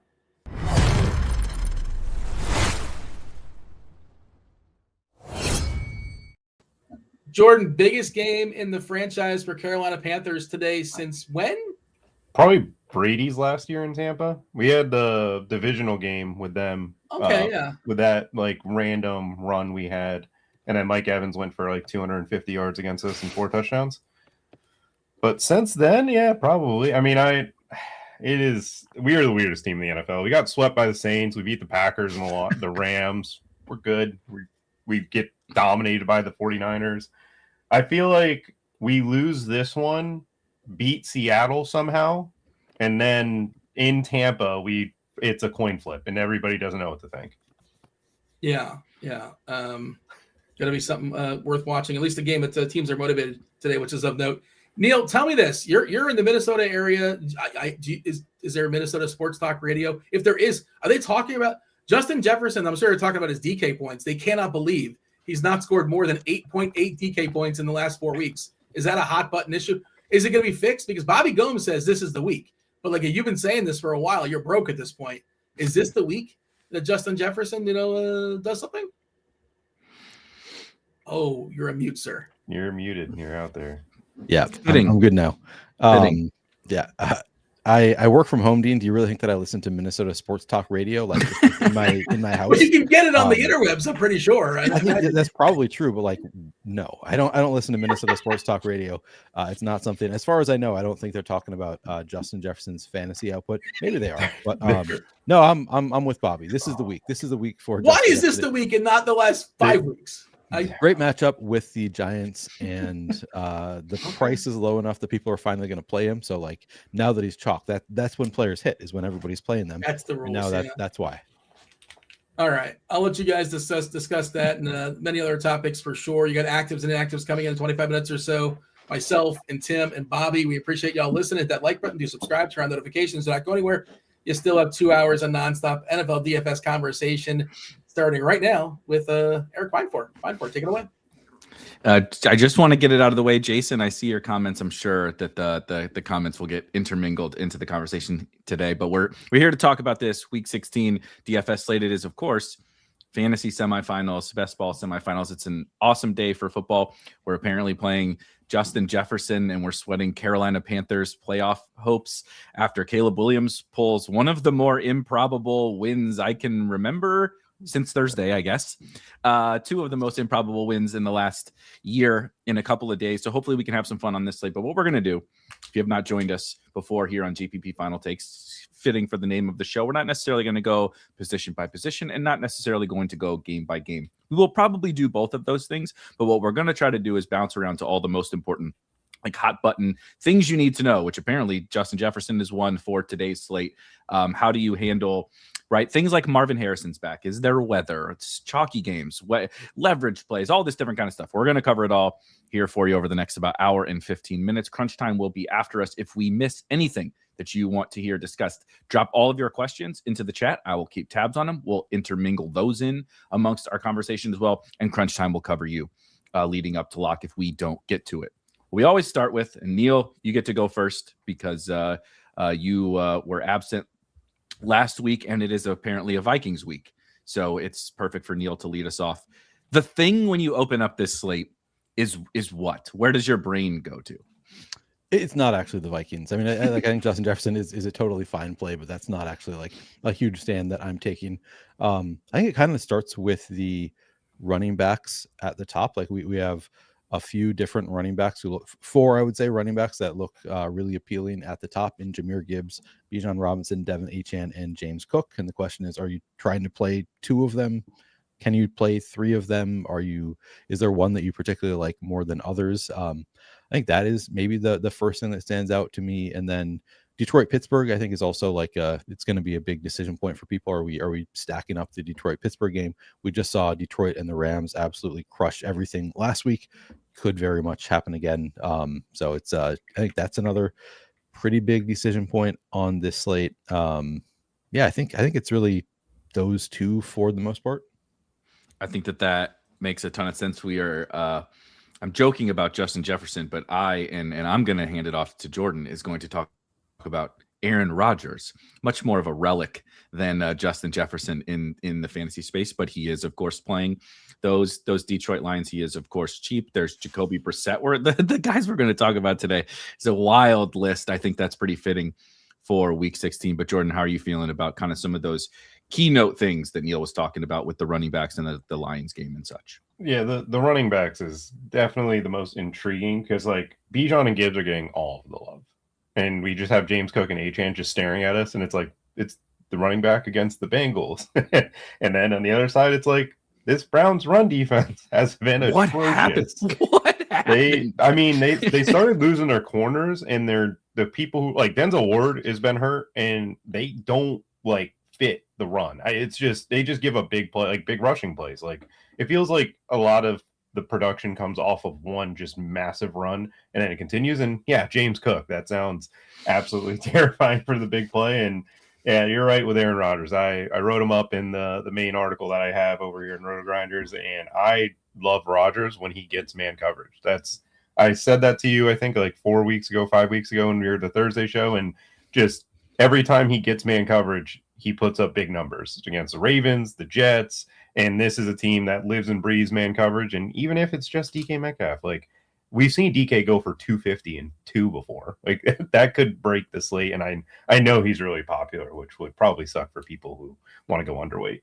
Yeah, it was very annoying to open up the slate and see some of the plays I like the most be the most popular, but I guess that means we're somewhat on the right track. I will just say, I think it was even all the way back. They played the Browns. Yeah. Was that the Steelers played the Browns, and you called this out. The Browns, of course, played the highest rate of man coverage in the NFL at almost 50%, which is kind of insane in modern football nowadays. But the Lions are number 2, and in that game, it was the Browns, so the Steelers didn't really get pushed particularly hard, but Rodgers was very efficient, and DK Metcalf finished with 95 yards and a touchdown.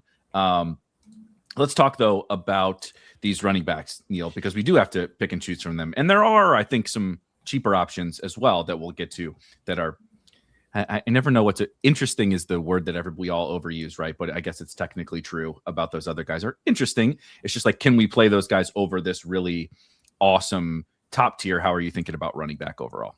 Yeah, and it's like looking at those top 4, as Jordan mentioned, like they're kind of different tiers in the sense that Gibbs and Bijan are getting a ton of ownership, whereas Achane and Cook are being kind of overlooked ownership wise. So it's like I'm gonna have a lot of all 4. Like I kind of think the whole slate for me is going to start with those 4 running backs, but I'll be overweight, I would say, on Achane and Cook, and maybe with the field, maybe even under the field on, not probably honestly with the field on both Gibbs and Bijan, over the field on Achane and Cook. So like, tough to rank them because like, well, who's the likeliest to hit a big score is kind of a different question than who do I like in large field tournaments, because they're not getting a ton of ownership and you just can find your way to the top easier with them. But yeah, those four all very strong. And then for me, like as I work my way down the running backs here, so yeah, like I said, all starts with those four.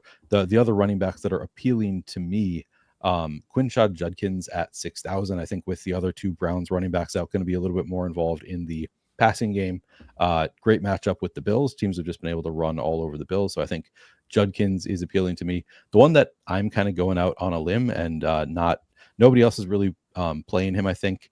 Omarion Hampton at 5,800. I just kind of I like I know he's like the minority of splits even last week compared to Kamani Vidal, but he still got 15 carries in that game, even as the minority split running back. And I think his role continues to expand. Just the coach speak kind of indicated that, like, yeah, over time, I got the impression that he's going to be taking over that backfield. So I think that it's fairly likely that we see Omarion Hampton's role increase this week against the Cowboys defense that it's been a pass funnel recently.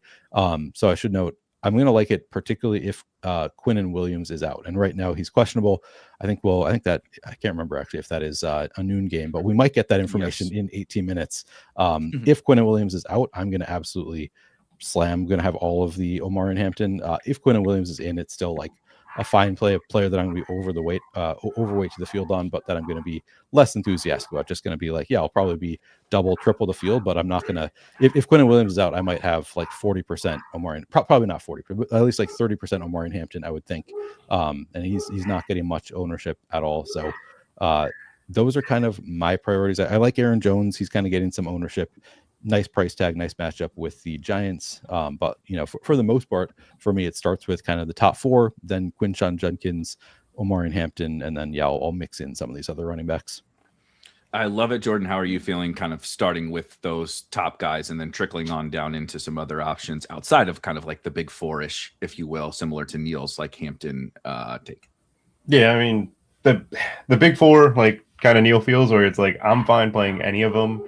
I obviously understand why Bijan and Gibbs have the most ownership because of what the Cardinals run defense has been. And then on top of it, like we've seen the Steelers defense, like when they're getting gashed in the run, they just get gashed. It is very, very hard to watch. They are very old on the defensive side of the ball. It'll be hard to catch up to Jahmyr Gibbs. I do think that they obviously answered the call against Miami. Miami's a much different team, just a lot less smash mouth football over there. And Achane just usually has to make a lot of things work. I think James Cook is probably the most appealing just because I don't think Josh Allen takes a lot of rushing work today. Like you don't really need, this is not the Josh Allen needs to do it game. I love when he's, down 21 points and gets to come back against Bobby's Patriots. That was a fantastic way to watch that one. But after that, Bucky Irving is the one that stands out. He went for 170 yards in both games against the Panthers last year. And I know he hasn't been fully utilized. And I know like he's been this weird, like Rachaad White still gets a lot of work. Sean Tucker took some goal line. But now it's 10 days of rest. He's third week back from injury. I think this is the type of game against the Panthers where I'm still having flashbacks of James Cook getting a 60-yard touchdown.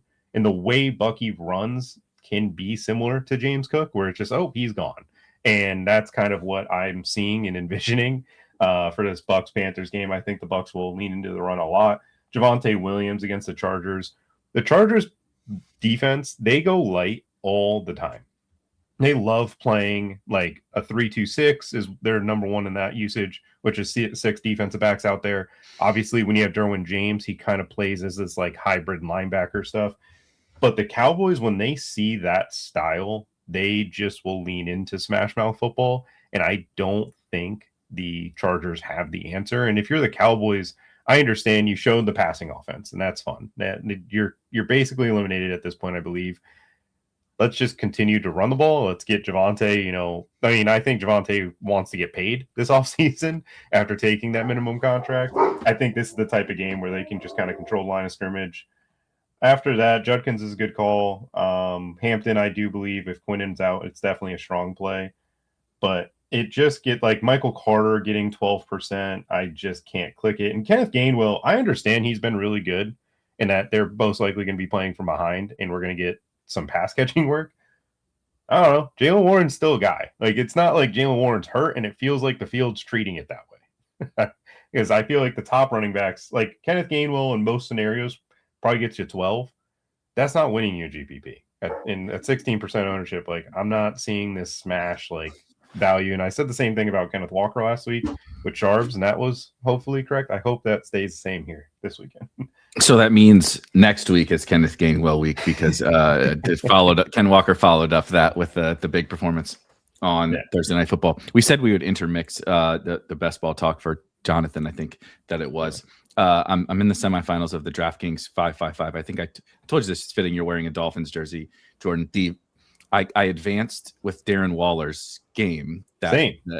And on the last catch, like I advanced by 0.3 points, all on the Waller. Like it was the most absurd, and I didn't mean to pick Darren Waller. I thought he was like the stone worst pick of all time over the summer. And so it's very fitting. Like it will be both when I win $1 million next weekend, it will be really, really fun to win $1 million. And, that's great for the brand. However, when you won it on the backs of the person who you intentionally did not want to pick and accidentally picked, I'm not really sure how that helps with, you should, the vibe. You wipe that from the internet. If you win, you have to buy every Darren Waller jersey that's existed at that point. You have to. What I want to do, I promise we'll get back to the DFS. What I want to do if this team wins, Darren Waller is a rapper, right? So I tried to find an actual like vinyl of one of his albums. He has multiple albums, by the way. Naturally, they don't make those. But you can get custom ones made of like if there was an album that didn't get turned into like a vinyl, you can get a custom one made. And then I want to try to get him to sign it somehow and put it up on the back. Like I feel like he would do that rather than just like get another jersey that like who cares, some fancy idiot. One of the best what do you call it? One of the best feelings is that I have Darren Waller and Trey McBride on the same team. Yeah. So I have the Bengals. I have the tight end against the Bengals for the next 2 weeks, and I know likely busted in a huge way because I hate the Ravens passing game right now. But I still believe that smart coaches will figure out how to do the big play on the tight end stuff. So Mike McDaniel and I forgot the Cardinals offensive coordinator. Hopefully both of them just ball out against the tight end or against the Bengals this next 2 weeks. Totally agree. Lippy says, is Darren Waller on Spotify? I actually don't know if he has another big game today. Maybe that'll be my evening listening. But yeah, there's Darius Miles in the background. Did he win you a GPP? No, I'm just from and I knew him a little bit when I was younger. He's like what made me fall in love with basketball. I was like 10 watching him play high school basketball like in East St. Louis or whatever. So there's just fond memories. And he's of course from here. Back to some DFS stuff. But speaking of those Dolphins, I did want to talk a little bit about the Dolphins, Neil, because Quinn Ewers is playing for Tua today. And I think we all like you mentioned, like Devon Achane, and definitely getting much lower ownership despite a really good matchup with the Bengals. I actually think Darren Waller's like one of the best tight end plays of the slate. But how does T's back for the Bengals, but it's Quinn Ewers on the Dolphins side. Neither team is really playing for anything. But like when you open up the slate, this one feels like, man, this could be like really sneaky shootout, but it also could be like these two teams are circling the drain as well. How do you feel about this game? Yeah, I mean, I will play some of it. I will play some Quinn Ewers, I think, just due to the lack of ownership. And because to me, it's really just those two. I guess you could go to Jalen Waddle if you wanted to, but to me, it's probably just Quinn Ewers with Devon Achane and Darren Waller. Like, I don't think I'm going to the receivers there at all.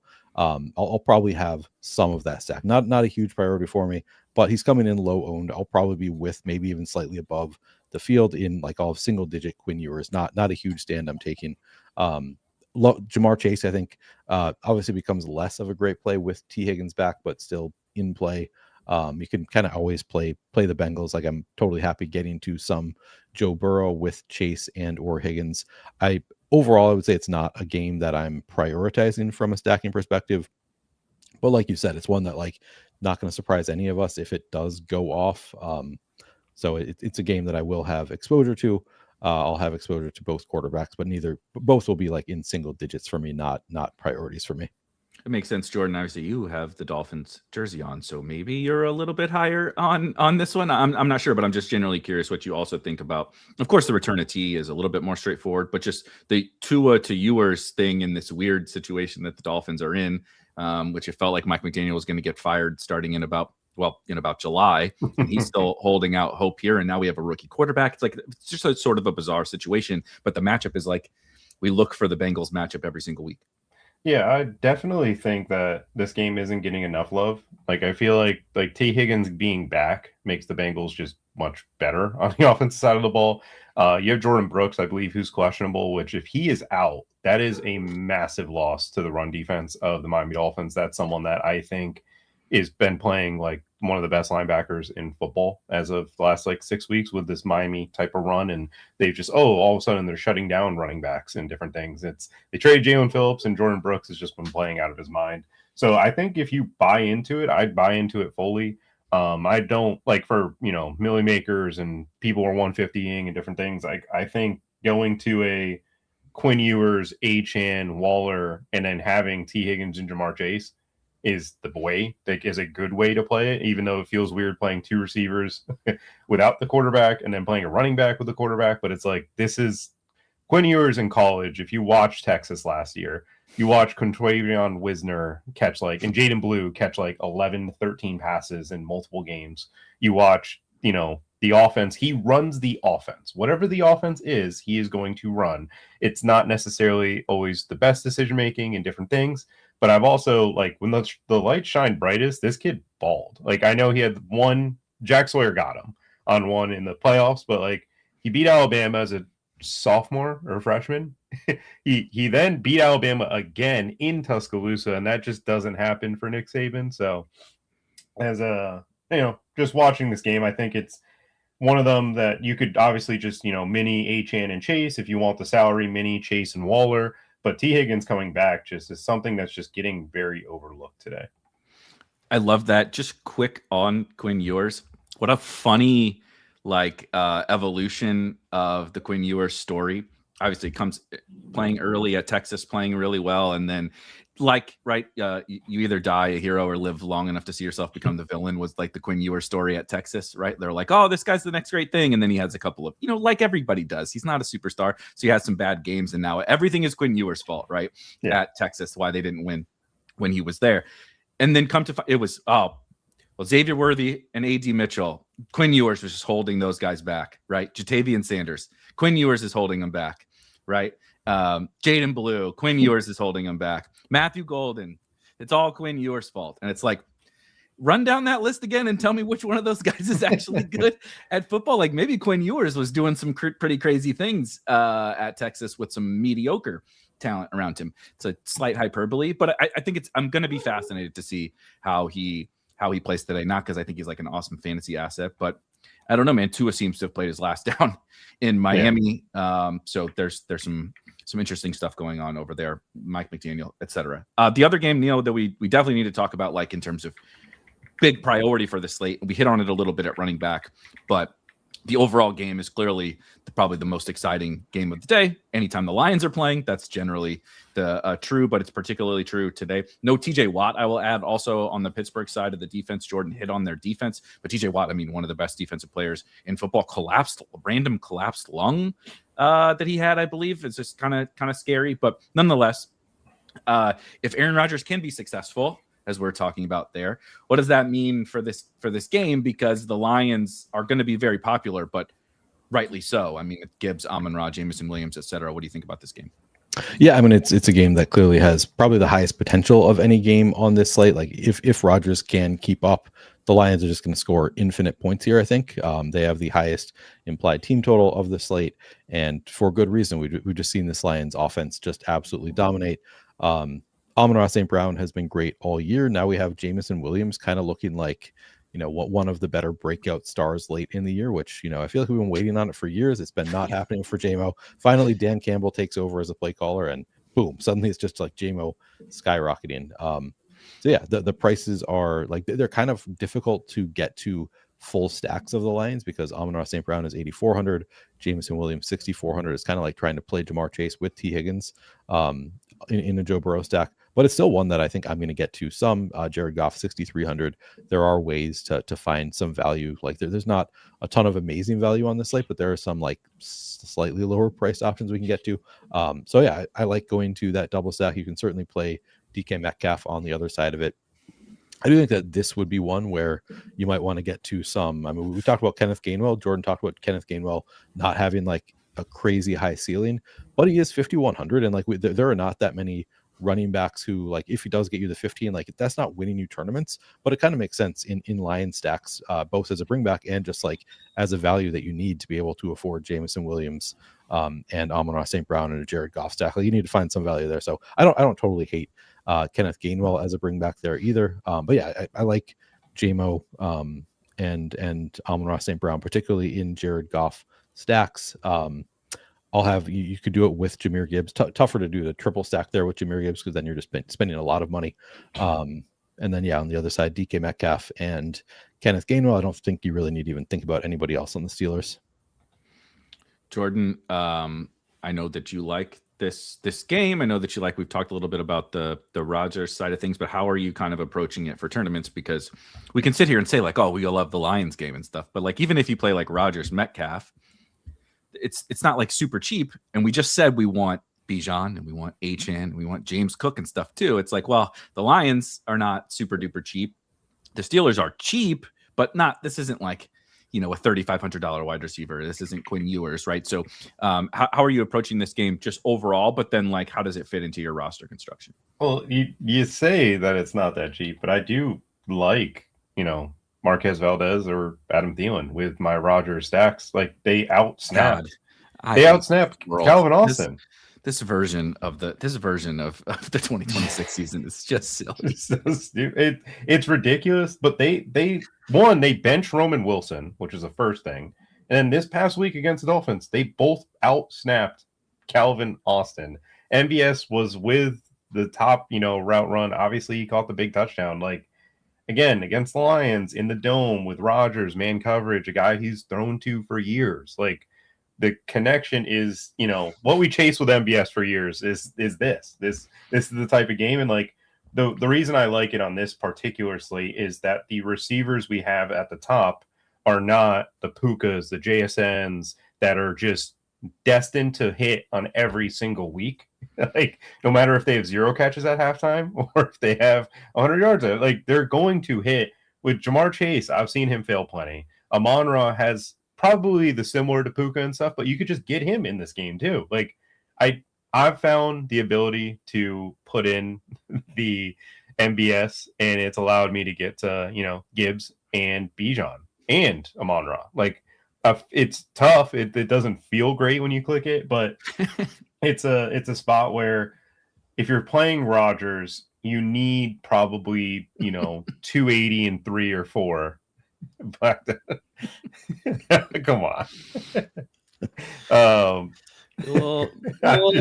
little something extra in that coffee there, Jason. You've hit on Adam Thielen and MVS and Aaron Rodgers, and the combined age of all the guys on the Steelers stack is like 120 years. I'm hoping I continue the success I've had in college this past week, coming in first and second in 3 straight flagship tournaments with the sub 5% receiver. I know MVS is just a scary click in the name, but it's only if you're stacking Rodgers. You do not play MVS as the run back in a Jared Goff stack. You don't do that. Like if MVS hits, Rodgers is coming with him. Right? That's what it feels like.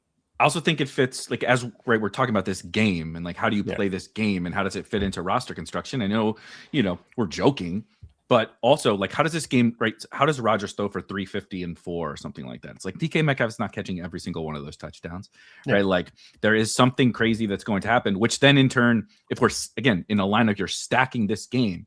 If Rodgers is doing that, if MVS is doing that, if DK Metcalf is doing that, what do you think the Lions are doing?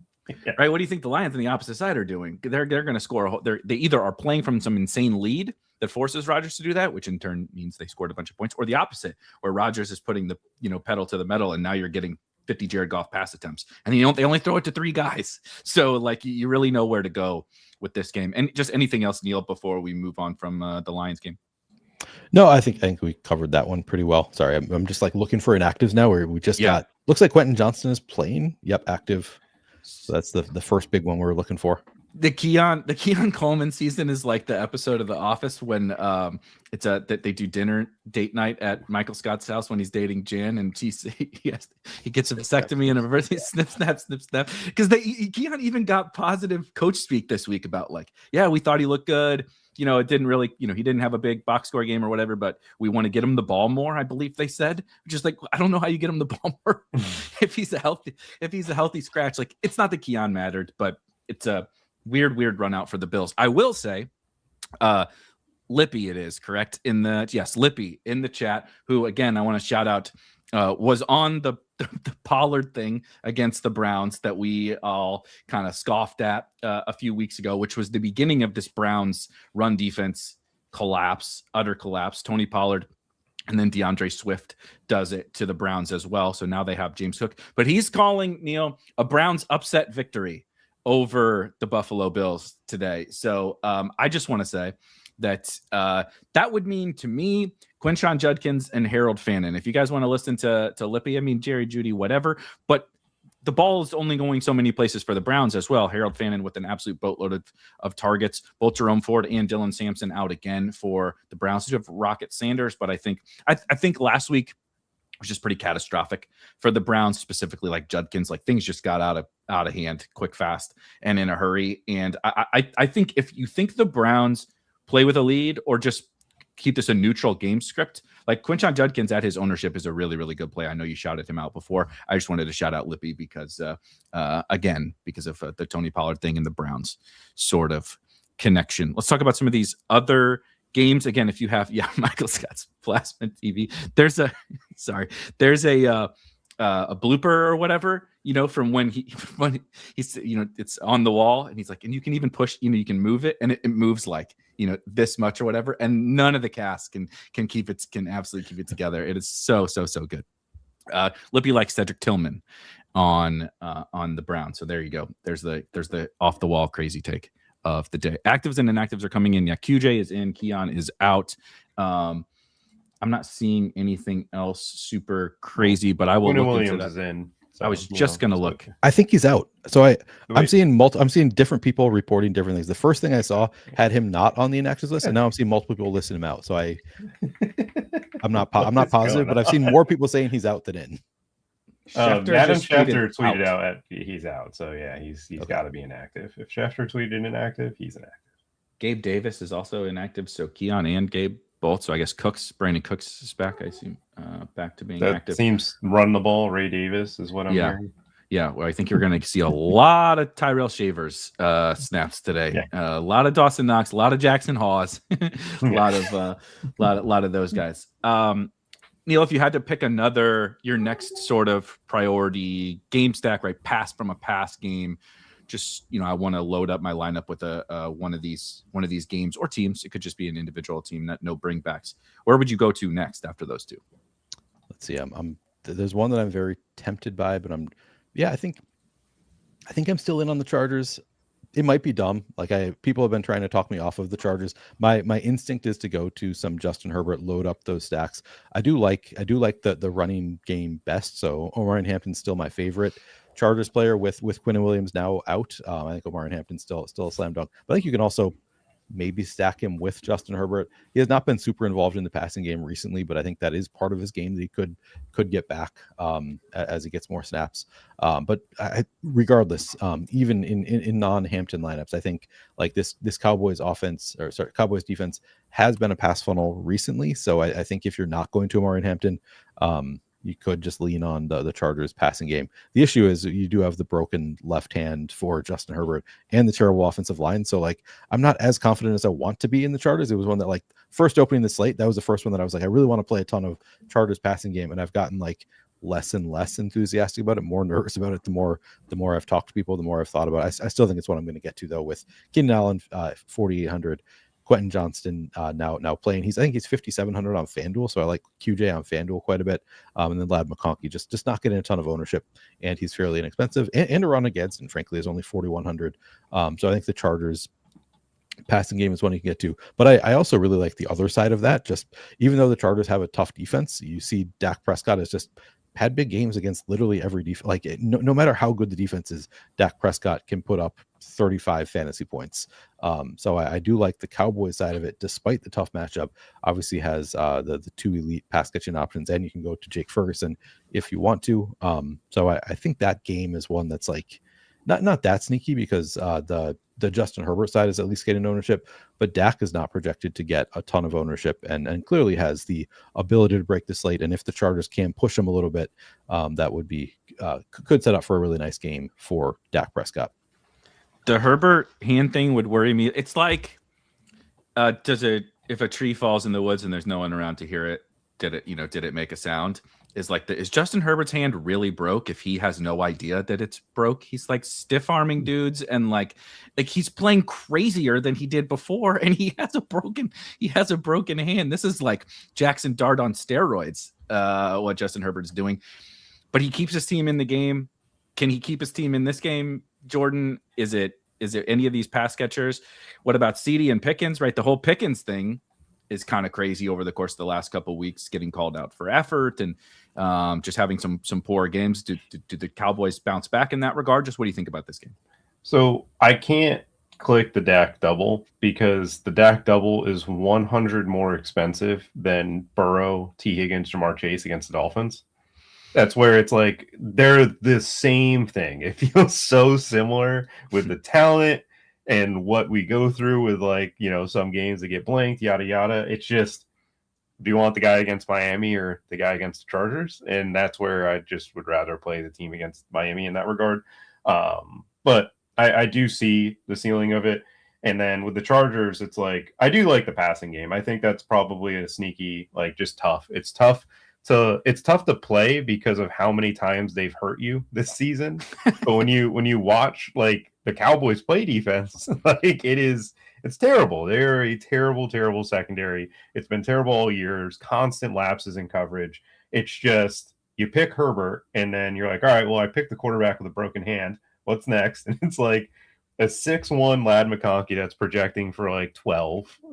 That's a tough answer. And then you have Keenan Allen, like, he's not getting 100. Like, you just click his name, you're like, I hope he catches 7 passes for 70 and he scores twice. Like, I know he's 48, and then obviously when you play Keenan Allen, all of a sudden it's Oronde Gadsden, who, like, some weeks he's running routes, some weeks he's not on the field because they got a block. It's just, there's a lot of uncertainty though with that game, but I do think for a game that has a 50-point total, it's probably the lowest owned I've seen in quite some time.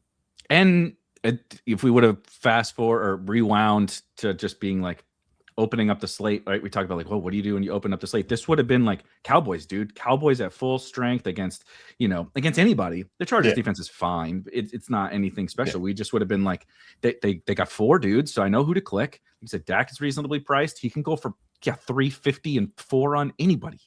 And then it's Justin Herbert with a bunch of, like, reasonably priced guys. Who do you click? I don't know. I have absolutely no idea. Trey Harris, my boy Trey Harris, is earning all this real life playing time and doing absolutely nothing with it from a fantasy perspective. So I'm both proud and very annoyed, because then it's making it difficult on us to pick. Like, Trey Harris is out there, but he's functionally like a blocker and like a little possession receiver or whatever.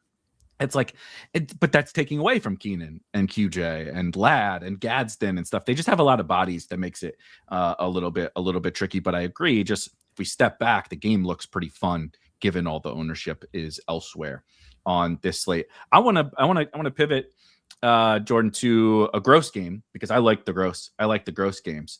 And what is probably the grossest game of the day is kind of appealing for me in tournaments. It's in New Orleans. The Brady Cook, Tyler Shuck Bowl that we got going on today. But there's so many injuries in this game, and it is in a dome. The Saints, who you mentioned, apparently can beat the Panthers every time they play them, but can't beat anybody else. Although they're hot. Don't let the Saints get hot. There's like not anyone to throw the ball to on either of these teams, which is like Chris Olave looks good. AD Mitchell looks good. Somebody asked about Taysom Hill in the chat. I'm not sure that it's ever really Taysom Hill time, but the Saints are missing all their running backs now. Somehow Audric Estime and Evan Hall is a real life NFL backfield in the year 2026 to add to Adam Thielen and MVS. It's like, it's so gross that it's like kind of fun for tournaments. What do you think about this game? I like what Tyler Shuck has done the last few weeks. He's gotten pretty much 18 plus every week. The problem is he's priced with Jacoby Brissett, I think now. Mm-hmm. I think he's actually more expensive, which is insane to me. Just like from a peer, like I know he's done a little bit, but like Jacoby Brissett has been what Tyler Shuck wants to be for like 5 straight weeks now. He's been, I mean, dude was out there balling against the Texans for God forbid Michael Wilson doesn't have a good week. Cannot see that guy ever failing. But it's the thing with this game is past like the Shuck stack. I can't trust the running backs. I can't click the name. I know that there's somebody's gonna touch the ball, but it feels like it's almost like, you know, the days where you'd have like Andre Drummond out or something, and like there's somebody who has to play center for the Sixers without Drummond and Embiid, and everybody wants to click the what's his name, Reed or something. Paul Reed. Like everybody wants to click that, brother. And then you're like, Paul. he has 3 fouls in the first 10 minutes, and you're like, I hate this. I hate everything. And then it's small ball the rest of the way. So like, I could see it. And the other thing is, are the Saints going to get pushed at all? Like, can the Jets score with Brady Cook back there? I don't know if they can. Like, I love AD Mitchell. He's done a lot of great things over the last, few weeks since coming over here. But it's just one deep ball, and he has to make a remarkable catch to make it happen. And the Saints, they've done pretty well on defense. They've just gotten better throughout the season. And they're one of those teams that are just playing like they're actually trying to win out there. Like, they are not tanking it. They are trying to just go out there and play football. And I mean, Tyler Shuck, like, you can build on this. Like, I think if you're the Saints, you just continue to draft well and get, some things around him, and not necessarily he's your franchise guy, but he's your next 2 to 3 years with what he's shown. Neil, what do you think about this? I think I'm a little bit higher than Jordan, just reading between the lines on it, but it's really just like, dude, Javon Vele is out, and I know that sounds like, who cares? Mason Taylor is out, who cares? But like, it's going to be. I don't even know if Mason Tipton is active. My boy Mason Tipton was sick all week. It's like Chris Olave is the last man standing here. Juwan Johnson as well, I guess, and then AD Mitchell on the other side, I believe, had 9 targets on 32 pass attempts last week. Is like Olave and AD Mitchell project for some of the highest target shares on the entire slate, and they're like reasonable to low owned. I get it, right? I understand why, but if we're doing like the Chargers thing, like this is an under-owned potential shootout game. This is not a shootout game, but it's like you might get 40% of targets from these two guys. If you get any form of efficiency, then they're pretty good plays for their price. Yeah, I like it.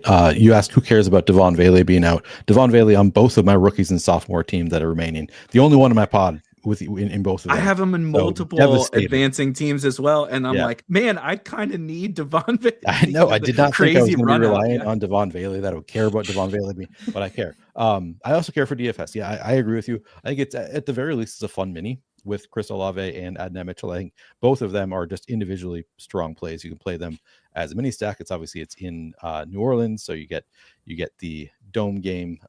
It's a tough place to play for opposing offenses, but I still think it's just a strong place in general. So I do like at least playing that many. I think if I'm going to a quarterback there, I think Shuck is viable. Like I do think he's probably a bit too expensive. He's not a priority for me. I don't think I'm going to play a ton of Shuck, but I've played worse plays.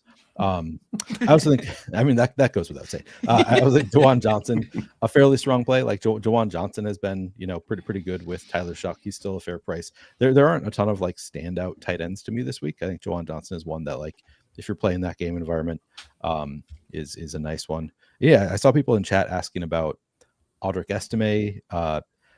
I'd say it's viable. Like this Jets defense has been like been waiting for them to fall apart since they traded away their best players, and like they kind of held strong for a little bit, but they've started to fall apart. So if you want to go to Audric Estime, I'm not confident what the split is going to be between Estime and Evan Hull. I think it's going to be Estime leading the backfield. I'm just like so it's not a priority for me, but I do think Estime is definitely in play. You can also play Breece Hall on the other side of it. Like always, I think Breece Hall is always live for just a breakaway play that 60-yard touchdown, and suddenly you're almost all the way there for what you need from Breece Hall anyway. So always in play. I think that's it as far as my interest. I don't think I'm going to the tight ends on the Jets or anything else. No Kevin Austin Jr. or whatever. No. Obviously, I'm kidding. But I just wanted to say I had and maybe that's why I am a little more excited about this, is I had the exact same opinion about the Jets that you did, right? Trade deadline happens, they trade everyone. I'm like, we're going to be playing, that's the new Coors Field or whatever. That's what we're going to be playing everyone against the Jets. And it was there was little bits of success. It's not like they're shutting people down. They're giving up 27 points, but still, it wasn't like you never left, it kind of left a sour taste in your mouth. You're like, how are they doing this? Right? They don't even know who these guys are that are playing defense. In the last couple of weeks, that's changed. This Dolphins team that just benched their freaking quarterback for being bad, they scored 34 on these guys. The Jacksonville Jaguars, Travis Etienne, now I know it's a running back. Travis Etienne had 12 carries for 32 yards, did not score a rushing touchdown, and had 4 total targets and scored 30 fantasy points on that volume because Trevor Lawrence had the greatest game of his life. It was every play was a big play. Every drive was a scoring drive. The Jaguars scored 48 points on this Jets defense. It looked like they had sort of finally rolled over and died. Yeah. Maybe that's not true, right? But that's how it looked last week. And I'm interested in diving into that because the Saints have not rolled over and died.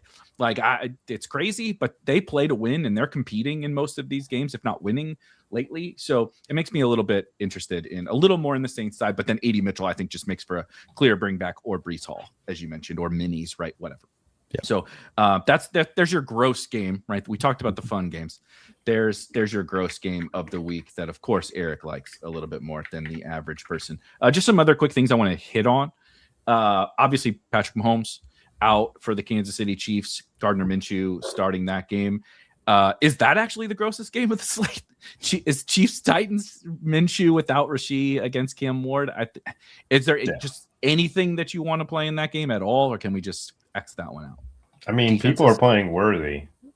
People are playing Xavier right. Worthy because of the cheapness of it and the way the Titans defense has been bad. But I think it's a safety hazard if Andy Reid calls a deep shot to Xavier Worthy with that offensive line. I don't think that's fair to Minshew. If you just picture all the plays Patrick Mahomes has made, that's a big play in the last month. And every single one, you're just imagining him running around and trying to do circus stuff. Minshew's not doing that. That's not happening. Anything, Neil? Yeah, the word thing. It's a good. I'm glad you said that because I'd sort of forgotten because I X'd him out of my lineup HQ because he's kind of popular, right? Yeah. No, I don't want a guy who's 20 in points. What do you think about the Chiefs? There is no Rashee Rice, of course. Yeah, no Rashee Rice. I think I'm going to play a little bit of Minshew.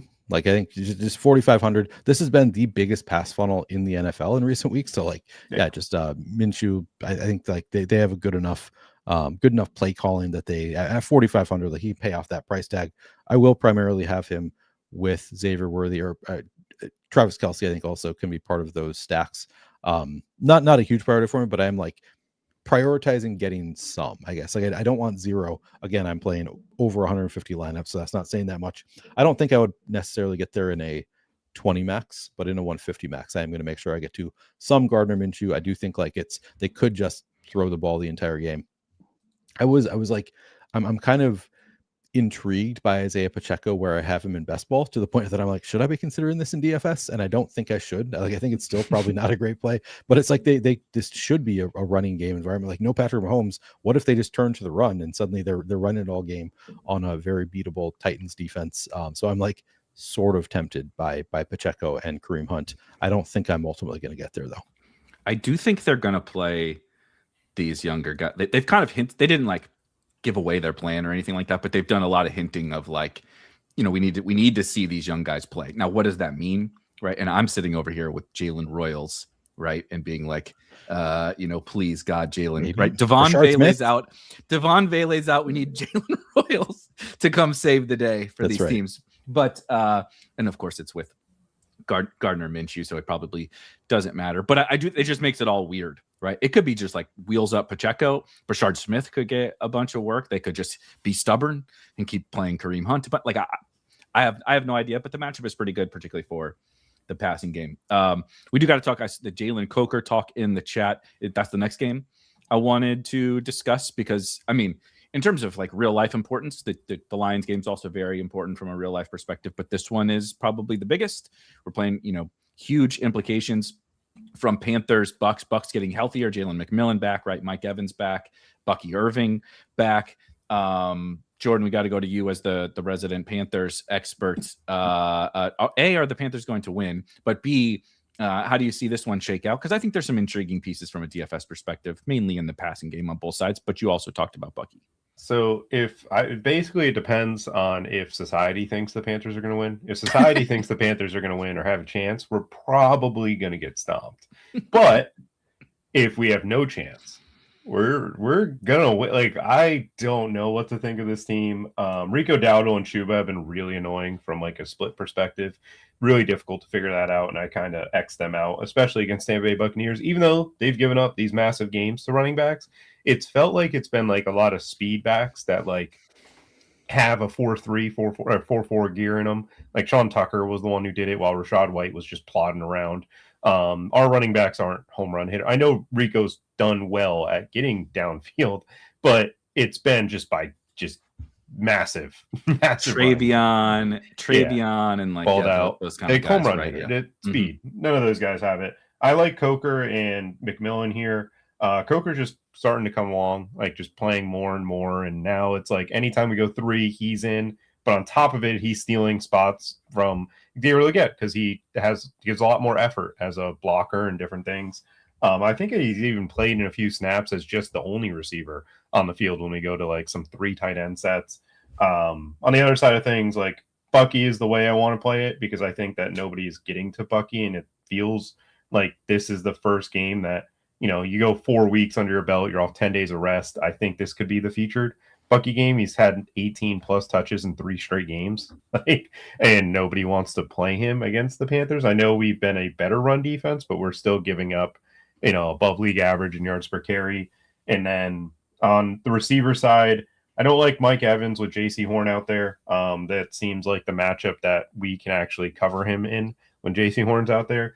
But you have Egbuka, Godwin. That is a coin flip of who's actually going to get some work. I can't believe they took Egbuka out of the slot as much as they have. It's killed him. Like, he's just not – the throws aren't accurate with Baker's, broken shoulder. But on top of it, Egbuka's just not winning the same ways and not getting the same looks as he did. So it's kind of a nightmare in that regard. And no interest in tight ends here, even Kate Otten and stuff, because Baker just – he hasn't been Baker. Like, you just watch him play and you're just like, this stuff. It's like, feels like his last year in Cleveland, where it's just, he's playing through so many injuries and it's who they are.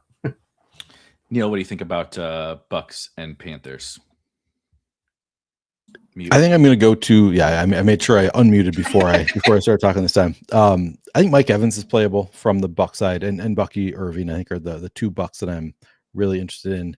I've been debating if I'll play some Baker, just because he's coming in so low owned. Like, despite the injuries, it's been pretty bad for Baker. So again, not a real priority, but the price tag is low enough. The dog in him is big enough that I'm like a little bit tempted to play some Baker in I will play some Baker in a must-win game. I guess I'll rephrase. I'll play some Baker primarily just with Mike Evans, I think, and possibly in double stacks with Bucky Irving. I'm like Chris Godwin, 5,300. Like the price is low enough that I'm sort of tempted by Chris Godwin. He was up to 92.5% route participated. Actually, I take it back. I will play some Chris Godwin also. I'll go that far. We're upping Neil's Bucs exposure as we speak. As I looked at the weekly route participation, oh man, that's actually higher than I thought it was last week.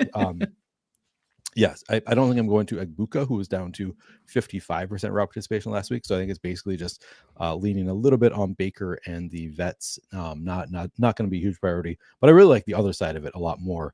I think that we've just seen Bryce Young he's really volatile, but he'll have these spike weeks where it's like, where the hell did that come from for Bryce Young? He's only 5,100. The matchup, I mean, we just saw the Falcons absolutely crush the Bucs last week. So I do like Bryce Young. I like him with Tedero McMillan. I already saw Jordan mention in chat Jalen Coker as a player that we like under 5,000. Love Jalen Coker. I think that's it. I don't think I'm going to any like JT Sanders or the running backs. I think it's mostly just kind of those three are in play for me. Xavier Legette, I know Jordan, you were a big Xavier Legette guy. Are you? Maybe I missed it. Did you mention you played any Xavier Legette? No, I can't get to him with his effort level is just so low. It sucks. Okay. Like it's one of those guys that you see him just like kind of patty cake a block and then he gets pulled from the game because then Jalen Coker actually tries. There's just a lot of plays that he takes off that kill me. It's really unfortunate given how wonderful of a voice he does. Legette has awesome. For him to not be an awesome football player. We're being robbed of a national treasure. But yeah, I can't believe it. I almost said I can't believe it. I agree with Neil. I didn't mean it that way. I meant like I can't believe like there's a Baker Bucs fully healthy against the Panthers, and I'm like, yeah, give me the Bryce Young, right. Jalen Coker stack or whatever. But it is what it is. That is how I feel. I think Bryce is like a really maybe more large field stuff, but like I want to get to this Cardinals game next, where specifically Jacoby Brissett. But we talked about Tyler Shuck, we talked about Aaron Rodgers, we talked about other guys, and like nobody cares about Bryce Young, and he has the same ceiling. He really does have that. Now the floor is despicably low, but like he pops off for the 350 and 4. He can run a little bit, right? Last year, remember when he kind of revitalized his career really last year down the stretch, it was a lot of running. The Bucs are going to bring pressure, which can help him rushing. And I mean, I'm sorry, anybody that can have that happen to them by Kirk Cousins and Kyle Pitts without Drake London out there, like anybody can get this defense. Todd Bowles looked like he was end it all after that game in the post-game presser. Things are not awesome for the Bucs. But I do want to talk about, because Jacoby Brissett apparently is just going to be plastered at around $5,000 every single week. Michael Wilson had a down game last week, but did still get into the box in the end zone. Not a very good play for his price, but did still have 11 targets. That was kind of like what we thought, right? Like he's still going to get targeted, but like the Houston Texans are going to be the first team to like keep him in check, right? And 16 fantasy points is exactly what happened. Kept him in check. Trey McBride, however, they did not keep in check, though Marvin Harrison is back in this game. How do we feel about this? Because of course there's Bijan on the other side, and then I believe Marie asked about Drake London. How do we feel about Drake London being back? No one said he was going to get shut down. Just stop. We could go check the tape. We said he's a bad play at this price. He's going to be inefficient, and spoiler, he was inefficient. But I'm not giving you a Michael Wilson apology for a $7,000 receiver going for 16 fantasy points. Then I'll just be apologizing, and that'll be the whole show. We'll just be apologizing for all the stuff. But Jacoby Brissett, Michael Wilson, Marvin Harrison's back, Drake London's back. What do you think about this one, Neil? Yeah, I like Jacoby Brissett. Like he's just, what are we doing here? It's 9 straight games of 20 like 18.7 plus fantasy points every single game. Like, to be fair, he has not actually hit a ceiling in any of those games either. But this is a matchup where he clearly could. I like Jacoby Brissett. He's just too cheap. I'm primarily going to be stacking him, I think, or I shouldn't say this. Yeah, no, I think it's true.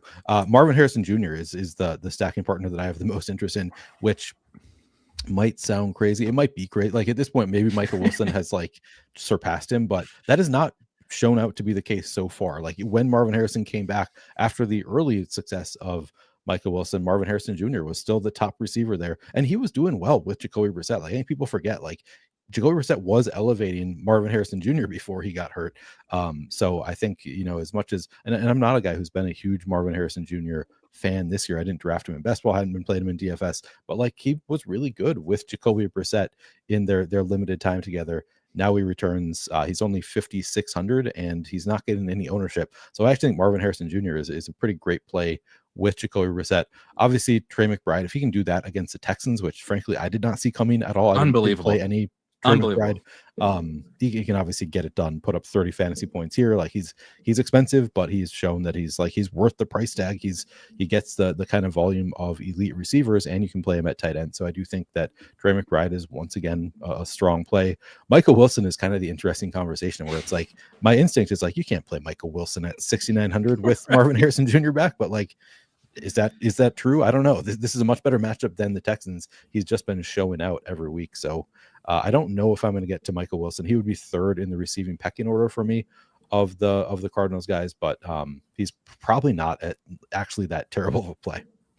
Yeah, it's a real. I mean, this whole week the guys that we've named are hilarious. It's like, a bunch of 40-year-olds, and then these guys I drafted 30% of 3 years ago in best ball or whatever. Like shout out Evan Hall and Audric Estime. Yes, all the bags of those guys, and then you're like Michael Wilson is 7K, and like he's not worth it, but is he? But is he worth it? It's such a weird one. Jordan, what do you think about Falcons and Cardinals? Ooh, I think I'm going to get into this game duds and just kind of like Bijan and Falcons DST it. That is the pathway. I think it could fail. I think Paris Johnson's out again. And like the Falcons, like I know we see the Falcons defense, we think of all the points they've given up, yada, yada. They also are like second in sacks this year. Like they get a ton of pressure. They are able to get after the quarterback. And if that's happening, like we could see some Jacoby Brissett turnovers, different things. I also have been wrong about the Cardinals pretty much every week, so expect them to score 50 today and Trey McBride to have the most points ever at the tight end position, and have everybody to wonder why, how bad is Kyler? Like that's pretty much like every week. That's every time I watch this team, I'm like, how bad is this situation? And I've seen so many like, Kyler for Tua trades and graphics. Oh my God. I'm so tired of hearing the Kyler for Tua stuff. Like Spider-Man meme. Like that's not fixing anything for anyone. Neither of the players, neither of the teams. Yeah. The coaches are still going to get fired. Like that's not helping. Yeah. I think Tua ends up on the Colts or the Falcons next year with Penix and Daniel Jones's injuries being the case. And also if you're the Falcons, you get a lefty quarterback. So you'd be able to keep everything the same, the offense. I like it.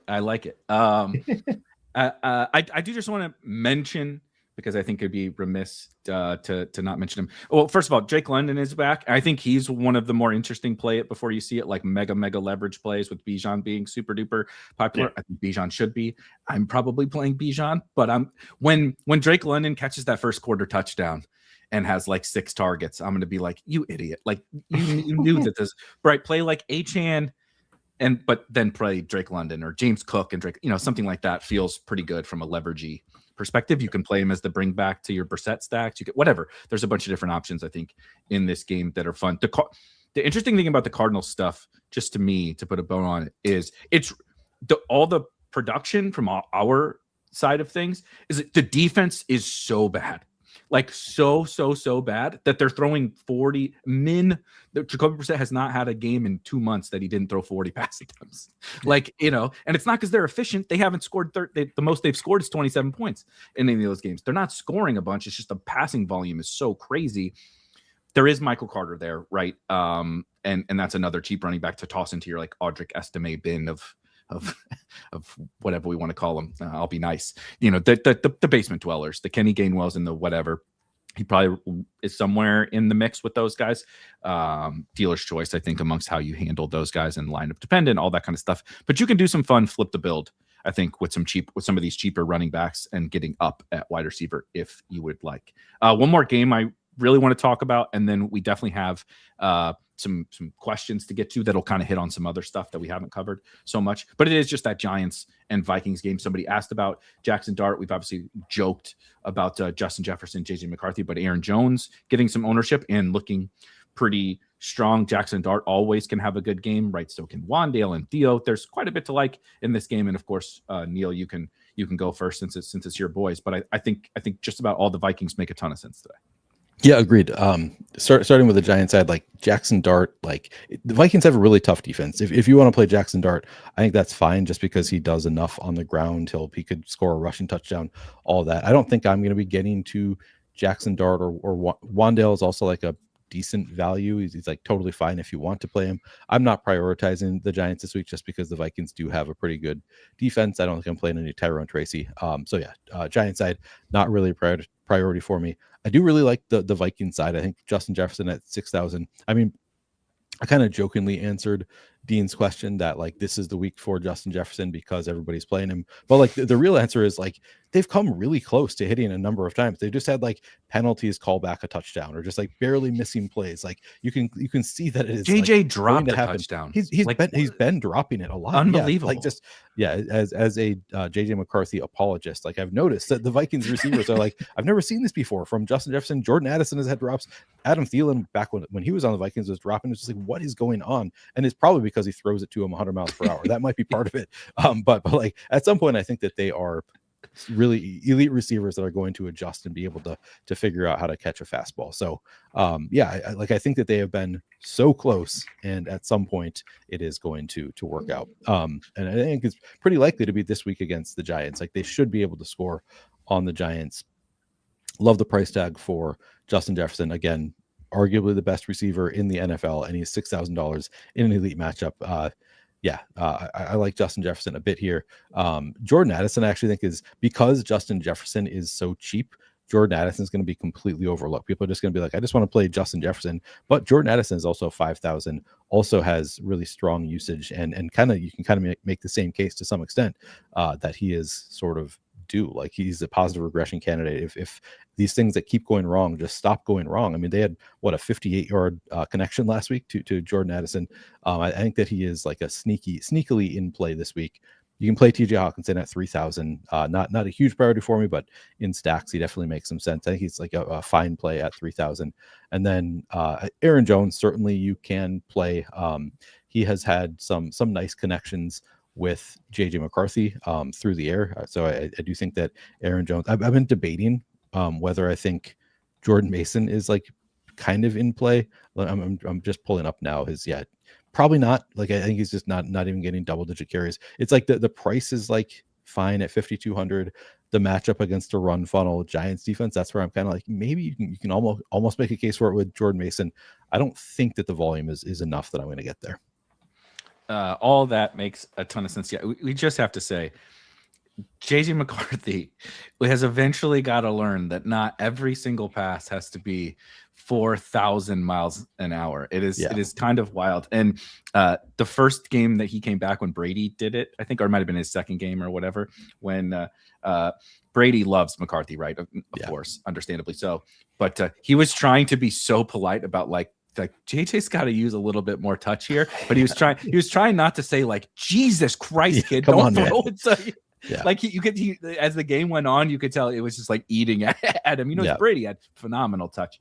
But anyway, these guys that we talked about today, and Justin Jefferson is $6,000 is like a wow, what happened in the 2025 season. I want to hit some tight ends, guys, real quick, and then answer some questions, and then of course we'll get to our flag plants at the end. We've kind of briefly touched on the tight end position as we went, but I think it's a little like I think it was Neil, you said it's a little bit weaker. I do want to go to Jordan first for some tight end stuff. Where are you prioritizing tight end? Is it kind of because it's weaker, more a part of your game stacks, or do you have some standouts? Oh, Darren Waller. That's where I'm sticking. That's just the 3,500 Darren Waller against the Bengals.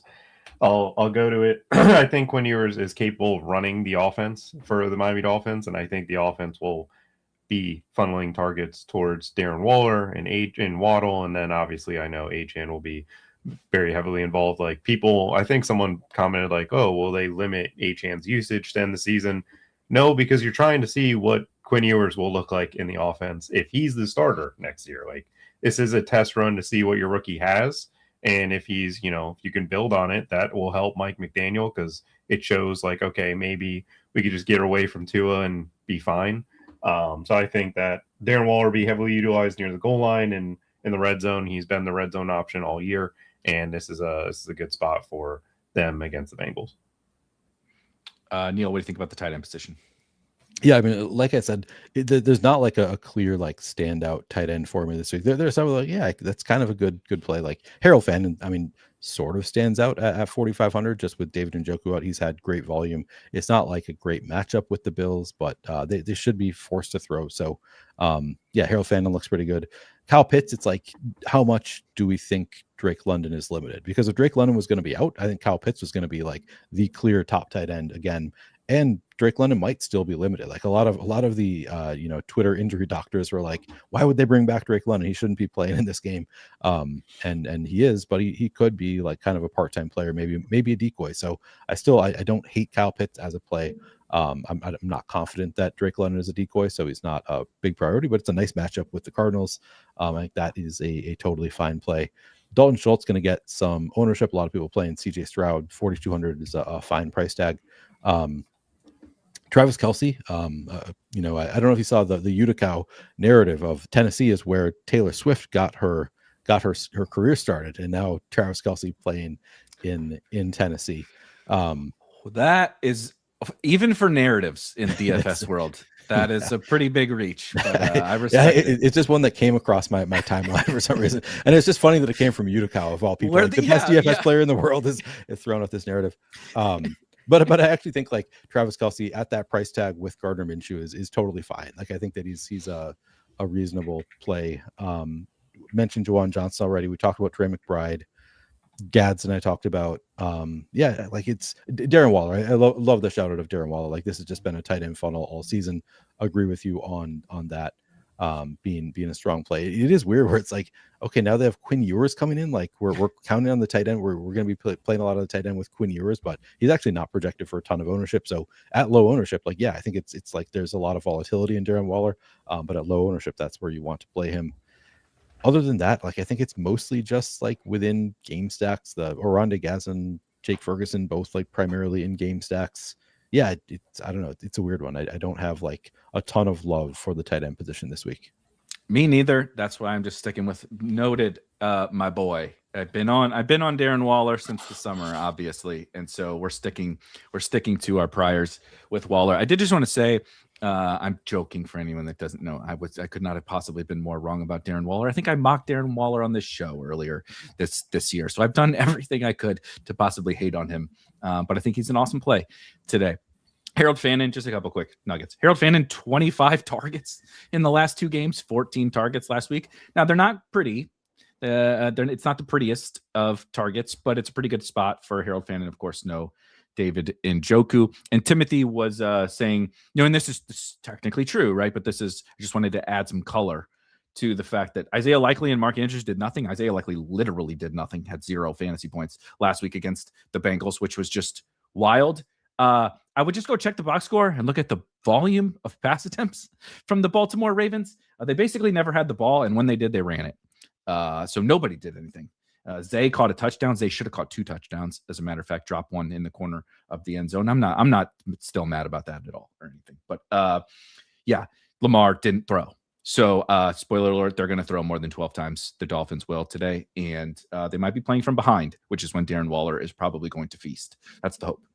At least. Also, Minkah Fitzpatrick is out for the Dolphins. He got hurt, which is not nothing from the Dolphins pass defense perspective. I think that's it for tight ends. I want to hit a couple super quick questions, and then we are going to give our flag plans, what's going to win tournaments today. And then, of course, we'll bring crunch time in, and they will lead you all the way up until lock. Neil, if Woody Marks is playing today, would you still play him? Do you like Woody Marks? Not really. I don't think he's going to be a big part of my portfolio. I'm looking at what is he, 5,200? I'm forgetting. I mean, they are big favorites. So honestly, I guess like it's a fine play. It's not going to be a big priority for me. I think there are just 6 running backs that I'm really prioritizing. We mentioned the 4 at the top. Quinshon Judkins and Omarion Hampton are kind of the 6 running backs that I'm prioritizing. And then everybody else is going to be kind of a secondary, like, maybe Woody Marks makes it in just because they do have a high implied team total. They are favored by quite a bit. I guess it does make sense at the very least, but it's not a huge priority for me. I'll just take this one. Thoughts on Olave from OSID, because I was the one kind of getting excited for that game. I really like Chris Olave. I also think his ownership is just going to be held in check because nobody's playing that game. Nobody's playing Saints stacks, right? So it kind of brings his overall ownership down right there. Hold on, there was another question that I told. Jacob asks Jordan, in the DK spy, do you prefer Mike Evans or Justin Jefferson? Muted. That is such a tough question. I think I'd lean Justin Jefferson slightly just because of the JC Horn matchup with Mike Evans. I think he shadows. That's just tough though. That's a coin flip. Just quickly, because the Woody Marks thing came up, I should have put it in there. You want to talk about another blast from the past that pops up? Jawar Jordan has like 175 total. What is happening? Like, again, guys that I randomly drafted in like best ball teams, just popping up 2 years later is absolutely insane. I think that is all or most of our questions. Ashton Genty, or just any last minute, these kind of crazy RJ Harvey, Ashton Genty, Travis Etienne, these guys who like have good roles and everything, but bad matchups. Any interest in that group of guys, Neil? I think they all fit into the, like, I'll probably have some in a 150 set. They'll probably mix in. None are big priorities for me. They actually, like, RJ Harvey, like, kind of projects pretty well, 6,200. Like his point per dollar projection is actually pretty good. So RJ Harvey, probably my favorite of that group, gets the goal line work. They have a really strong offensive line. Ashton Genty, like, I'm surprised I don't have more interest at 5,600. I think he's fine. He's not a huge priority for me, but he has an awesome workload and he's cheap. So yeah, if you want to go to some Ashton Genty, certainly could get there. ETN, a little bit too expensive for me. I know some people will play him. I think it's fine. Again, we just saw him 3 receiving touchdowns last week. So the role is good enough that it could work out, but not a priority for me. I see you guys' questions. We are going to bring Crunch Time in here in just a second. They will handle all the rest of your questions. If we did not get to it, please ask them again. I promise you, they will get you guys all squared away. We have to give our flag plants and get out of here so you guys can enjoy week 16 and talk to some other folks here. Jordan, what is winning tournaments today? What do you have to win the Millie Maker or a GPP today in DFS? Aaron Rodgers sucks. I'm big on the Aaron Rodgers against man coverage. I think he gets over 4 passing touchdowns in this game. It's a bit of that shootout that it is projected to be, and he's the main reason why. Neil?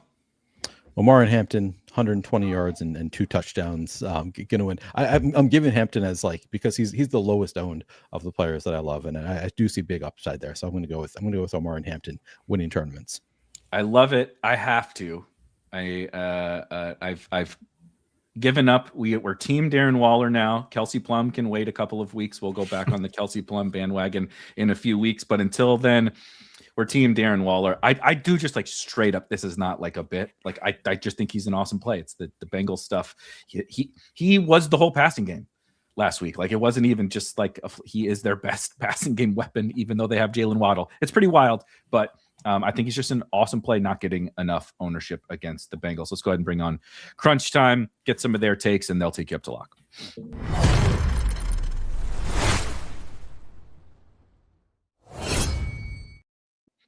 All right, guys, sorry for running a little bit over. I'll blame TJ because it's the easiest thing to do, but we'll start with you, TJ. You've been the one nailing some of the Jacoby Brissett stuff and, some of these onslaughts and things. What are we supposed to do with Jacoby Brissett, with Marv back and 7K Michael Wilson and everything?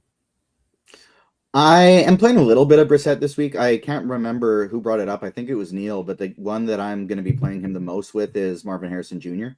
That's kind of my favorite way to target it. I did build one lineup of Wilson and Trey McBride for kind of the Marvin Harrison Jr. gives it a shot, re-injures himself, and now we have, because if he wasn't playing, I'd be playing a ton of that double stack, but I just don't really feel as comfortable stacking it up this week because Marvin Harrison Jr. is back mucking it up. So I'm still playing some of the stacks, not as heavy as I otherwise would have been.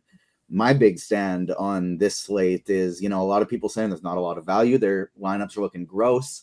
I'm going to be saying ew-ers when I'm looking at my lineup. Because Quinn Ewers with Darren Waller, I'm playing a ton of Dolphins this week. I love it. Britt, what do you got? Oh, favorite tournament play, probably Shuck to Olave, and I like Coker as a cheap swerve off of Worthy. That is beautiful. There's too much green going on here. Kristi, can you set the record straight for all of us? Give us something that we don't all hold hands on in the back of the back end of tournaments. but I still think with you're muted. Or something's unplugged. You're fitting in this show because we've all been muted and trying to talk at some point today. Can you hear me now? Yeah. Okay, perfect. I was gonna say, I think it's not a hot take, but I do like A-Chain quite a bit just because Bijan and Gibbs are gonna be carrying a ton of ownership, and we have them projected for, not all that much ownership actually. So he was kind of one of my favorite plays. And speaking of Miami, he's a guy I like quite a bit for tournaments. A lot of Dolphins talk, a lot of Adam Thielen, MVS, Darren Waller. What a time to be alive. 6K Justin Jefferson, but we'll get out of you guys' hair. Of course, these three will take you up to lock. If we missed your questions, please, of course, ask them again. They'll answer them. And the three of us will see you guys in week 17. And good luck in your semifinal matchups. Cheers. All right, guys, welcome to Crunch Time. Click that like button on YouTube. We would appreciate it. The more likes, the more bets you will get from me. I got a really nice one on the FanDuel Sportsbook for you guys, as long as we get to, I don't know, TJ, you're the like master. What do we got to get to? Let's say 100, 150. Is that reasonable? What are we at? Around 100, something like that now? Let me do a refresh. We'll get a little double check. And we are currently at 95, but there's like 1,000 people watching. So I think we got to get to 200. Click the like button, open up your FanDuel Sportsbook. We'll get you a good bet a little later in the show here. Here with Kristi, here with TJ. We don't have a ton of time. So, guys, we're not going to chit-chat too much. Let's just jump right into this for the people here because there's a lot of interesting things to talk about. How this is going to work, I think me and Kristi are going to handle more of the cash talk. Kristi will throw in some of her single entry, lower MME stuff, and TJ, the MMEer, will handle a lot of the more of the large field tournament stuff. So, Kristi, let's jump into this. We'll talk some differences between DraftKings and FanDuel for the people playing both sites. I've got DraftKings pulled up in our SimLabs here. So DraftKings, they refuse to raise the price of Jacoby Brissett, even though he keeps putting up 20 fantasy points per game. So to me, he's pretty clearly the cash quarterback at just 5,300. I do like Tyler Shuck quite a bit at 5,400. He's much cheaper on FanDuel. I think he's certainly in play over there I think he's at 68 or 6,900. Brissett is 7,500 on FanDuel. Still not high enough really for his ability to put up very consistent games. He has all of the passing targets back, which in theory makes him a better play even than just passing to Jerry Rice. I mean, Michael Wilson and Tony Gonzalez. Trey McBride. So we've got these guys in here. Maybe a little dicier in the receiving tree for the Cardinals, but Brissett pretty clearly like the cash game quarterback, specifically on DraftKings, and then Mix and Shuck maybe a little bit more on FanDuel. Where do you stand on that?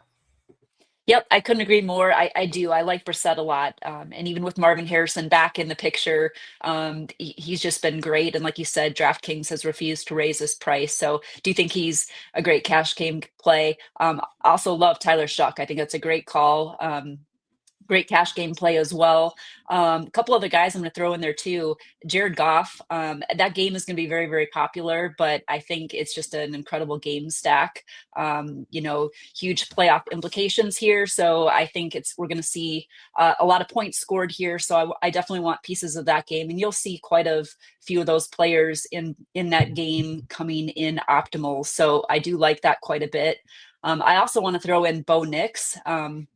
He's been fantastic, and I think he's a guy that, a lot of these quarterbacks that aren't the Brissetts and the Shuck and Goff type of plays are going to see, not that much ownership. It gets pretty spread out, gets pretty thin, but he's someone that I like a decent amount. And then looking to save some money, I like Minshew quite a bit too in that Kansas City game. And so I think, at just 4,500 over on DraftKings, I think he's great. Worthy, we'll get to him when we get to the receivers, is a pretty good optimal play, especially with no Rice today. But I do like him quite a bit. But Brissett, Goff, a couple of my favorites, and Nix, Minshew, a couple tournament options I really like.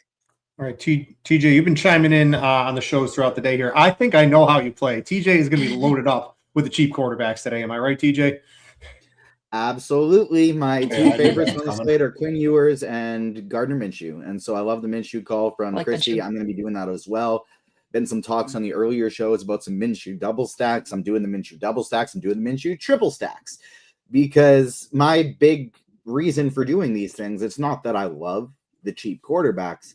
It's that I love what I can get with the cheap quarterbacks. So by going Ewers in my main lineup this week, I'm able to play Devon Achane, Bijan Robinson, and Jahmyr Gibbs all in the same lineup and feel really good about it. And so that's why I'm mostly heavy on Ewers and Minshew today. The guy that I'm on the most next would probably be Tyler Shuck, followed by Aaron Rodgers. So those are going to be the 4 cheap guys I'm going to the most. I am still playing some Brissett, but I'm going to be underweight to the field on him. And then outside of those 5, I am sticking with those 5 the most in the cheap range, but Jared Goff is my favorite of the more expensive group. I'm getting to a little bit of Bo Nix as well. I'm getting to a little bit of CJ Stroud, and I'm getting to a little bit of Kirk Cousins. Yeah, the cheap quarterbacks look really good because, Josh Allen, one, he's hard to stack with, and then, he doesn't perform as well in these huge blowout scenario type games here. It's more of a James Cook game generally for the Bills and that. So there's really no need to jump up to the super high tier in quarterback. We don't have a lot we want to spend up for. The Goff at 6,300 or 6,200, something like that. It does look pretty good, but to stack him gets very expensive when you're using, 2 of the 3 main Lions players here. So I'm with TJ. I only have a couple tournament teams. They're all the cheap quarterbacks, TJ. It's Brissett and under, or actually Shuck and under for me on my tournament teams. I just like it. The target tree should be reasonably condensed, even for some of the cheaper plays. Makes it pretty easy to stack, and then your lineups, you got an all-pro team throughout it. So I really like what you're doing there. Anyone else? Guy I want to throw out there because I completely forgot to mention him, but I am playing him in one lineup in my 20 max is Baker Mayfield. Only $5,700 on DraftKings. He's looked bad. He's been hurt, but now the rest of the offense around him is totally healthy. He looked a little bit better last week, and it's the cheapest we've seen him all season. And so if Baker is back to looking like Baker this week, he's $1,000 too cheap. And so he's another guy that I like getting to at low ownership in tournaments. He's possibly been nursing an injury. So if he is coming up from that, along with getting Mike Evans back and a fully healthy receiving crew, he becomes a little bit more dangerous. Anyone else, Kristi? We didn't really talk about Joe Burrow up against Miami. I don't know. That seems pretty good. Again, another quarterback that's expensive to stack, and then the rest of your lineup hurts on that. So do you prefer – what's your preference? Do you like the TJ route for MME of the cheaper-ish quarterbacks because that allows you to elevate your running back and wide receiver positions than trying to go a Burrow double stack and running it back with even a Waller just gets very expensive? Yeah, it really does. I do like for MME, I love the cheap quarterbacks, and we have a lot to pick from. I'm glad you mentioned Aaron Rodgers too, because I think he is extremely sneaky in that game and just kind of flipping it a little bit from the Goff exposure like that. Also one guy I didn't mention too is Justin Herbert. Just that's a kind of a great game too. And so for tournament plays, I think, what do we have him projected for? Definitely single digit ownership, but quarterbacks against Dallas is a great option, and I think that's something that's going to get a little overlooked for tournaments as well. Okay, that Dallas defense had looked good for 2 or 3 weeks, and now it's kind of faded back. Quinnen Williams is out, so this is a defense that should be continuing to struggle more like we saw earlier in the year. I like that one. Probably, who do you stack with them? Because there's so many options there. How do you do that? Yeah, I think that's the tricky part, honestly, and I think that's what keeps people away from him. Obviously, you've got McConkey, but that's the part that's going to get different. So I think if you can, mix exposure from that entire game in there, especially for what TJ's doing, and it works, you're going to be way ahead of the field. Kristi, who's the favorite? We need to know. We need a name. Who McConkey for that? All right, you slipped him in there. Yep. I just wanted to make sure that's who you want. He's my favorite, and yeah, exactly. Yep, he's my favorite. Well, interestingly enough, I think a strategy you can go with too is kind of in a single entry. Brissett is the clear cash game quarterback today, right, on DraftKings. And so I think something you could do would be like, you're probably not pairing him with anybody in a cash game. There's no Atlanta player that really stands out as Arizona player that really stands out as a cash game play. And so if you have naked Brissett in cash, just put in one single entry tournament, just the same lineup with a downgraded defense and Herbert naked. And you're basically just running a cash game lineup with Herbert. And that's going to be different. Yeah, I like that quite a bit, TJ. All right, so give me about 12 more likes. I'll get you my bet for I got on FanDuel Sportsbook.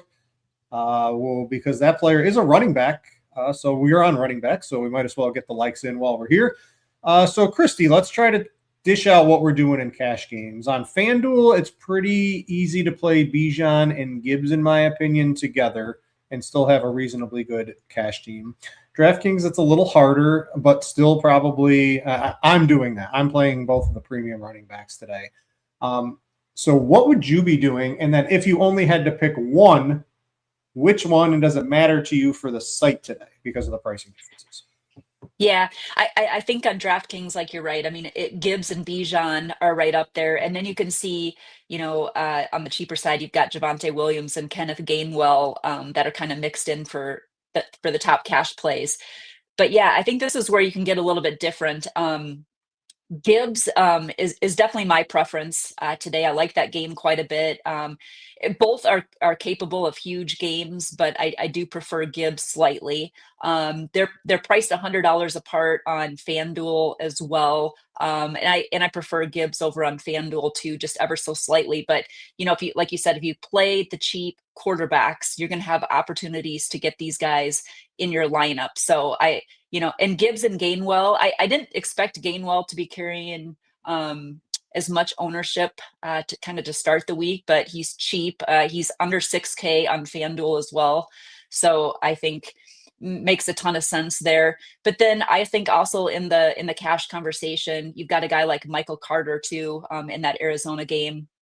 That looks pretty good. So I think you could throw him in there. RJ Harvey as well. That Denver game is one where I think, you're probably going to want to get some exposure, at least if you're playing more than one lineup this week. So yeah, but I think it's pretty easy, like you said, Britt, to get Gibbs and Bijan in there. And I think those are your two cash game plays paying up at RB. All right. Your preference would be Gibbs. My preference is Gibbs. All right. Yep. I just want to make that clear. And then of the cheaper running backs, so let's go in the Gainwell, Carter, Aaron Jones tier. Which one of maybe rank those three, because you're probably going to need one of those as well, probably on both sides today.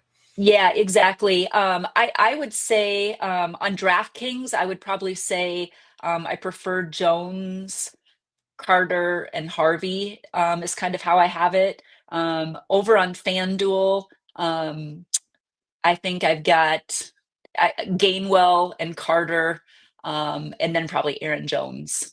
All right. So you said Aaron Jones. That's going to be our bet over on FanDuel. So get your FanDuel Sportsbook up. The line is no longer 12.5 as for as long as rush. It's 13.5 on FanDuel. It's 14.5 everywhere else. The Giants can't tackle anybody. It's going to be a little bit of a split workload here. But the stat is players. Well, this was 13 yards when the line was 12.5. 24 players have ran a run of at least 13 yards against the Giants this year. And so that's over one per game. Aaron Jones probably pretty likely to get that. Still good on the 13.5 line on FanDuel. It should be about -114. That's going to be my free bet. Thanks for hitting the likes, guys. Get on that one. One of my favorite. Got that early at 12.5. That was an absolutely ridiculous line. All right, TJ, let's talk to you. If you tournaments now, I think there's no more upside at the running back position than Jahmyr Gibbs. So I would assume you probably have more of him than Bijan at the top. But would I be correct in that? I have a ton of both of them, and they actually are going to both in tournaments rank pretty significantly behind Devon Achane for me. Okay. I don't understand why Achane's not picking up ownership. Like it just truly doesn't make any sense. I know. Those to totally me, agree. Like if they were all equally owned, it would be maybe Gibbs, then Achane, then Bijan for me. Yep. But at this ownership, they should all be 25% each. I don't understand why they're 10 for Achane and 25 to 30 for the other two. And so Achane is going to be the guy that I am most heavily on by a pretty significant margin. Let me just, I hand built everything, so I don't have anything in lineup HQ. Let me just import it quick. Bijan, weirdly enough, I actually have Bijan Robinson as my highest own. I did not expect that. I have 59% Bijan, 50% Gibbs, 50% Achane. So pretty much an even split between the three of them.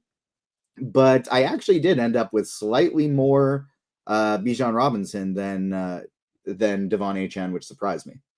All right. Yeah. Achane, he'll be in the, very high single digits or low double digits when you're looking at 20+% pretty easily for both of Gibbs and Bijan today. So I'm going to ask you also, James Cook is another guy I'm interested in too. He really powers the Buffalo offense in these big wins. Generally, anything can happen in a single game. Where does he rank for you, TJ? He's probably one of my. I'd try to have his.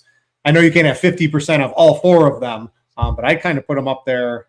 I'm surprised Achane isn't right around his ownership. Honestly, that's where I would probably put them.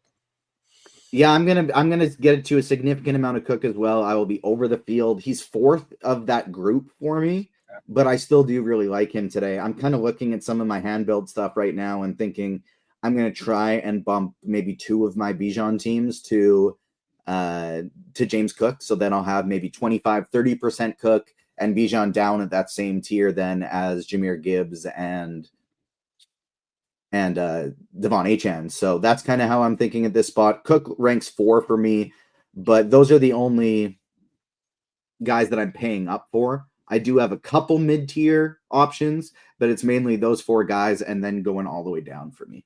All right, so I had Kristi rank the cheaper plays for everybody today. I'm going to hit you with the same question. We've got Gainwell, we've got Aaron Jones, we've got a Michael Carter. What does your ownership look like for you? Who do you prefer more? All that sort of fun stuff. And then give me some other guys you might be interested in. Gainwell's my favorite by a lot of the cheap guys on DraftKings specifically, where you're getting that point per reception. He's just so involved in their passing game. And facing Detroit, where there's probably going to be a lot of pressure, they're probably going to be playing from behind.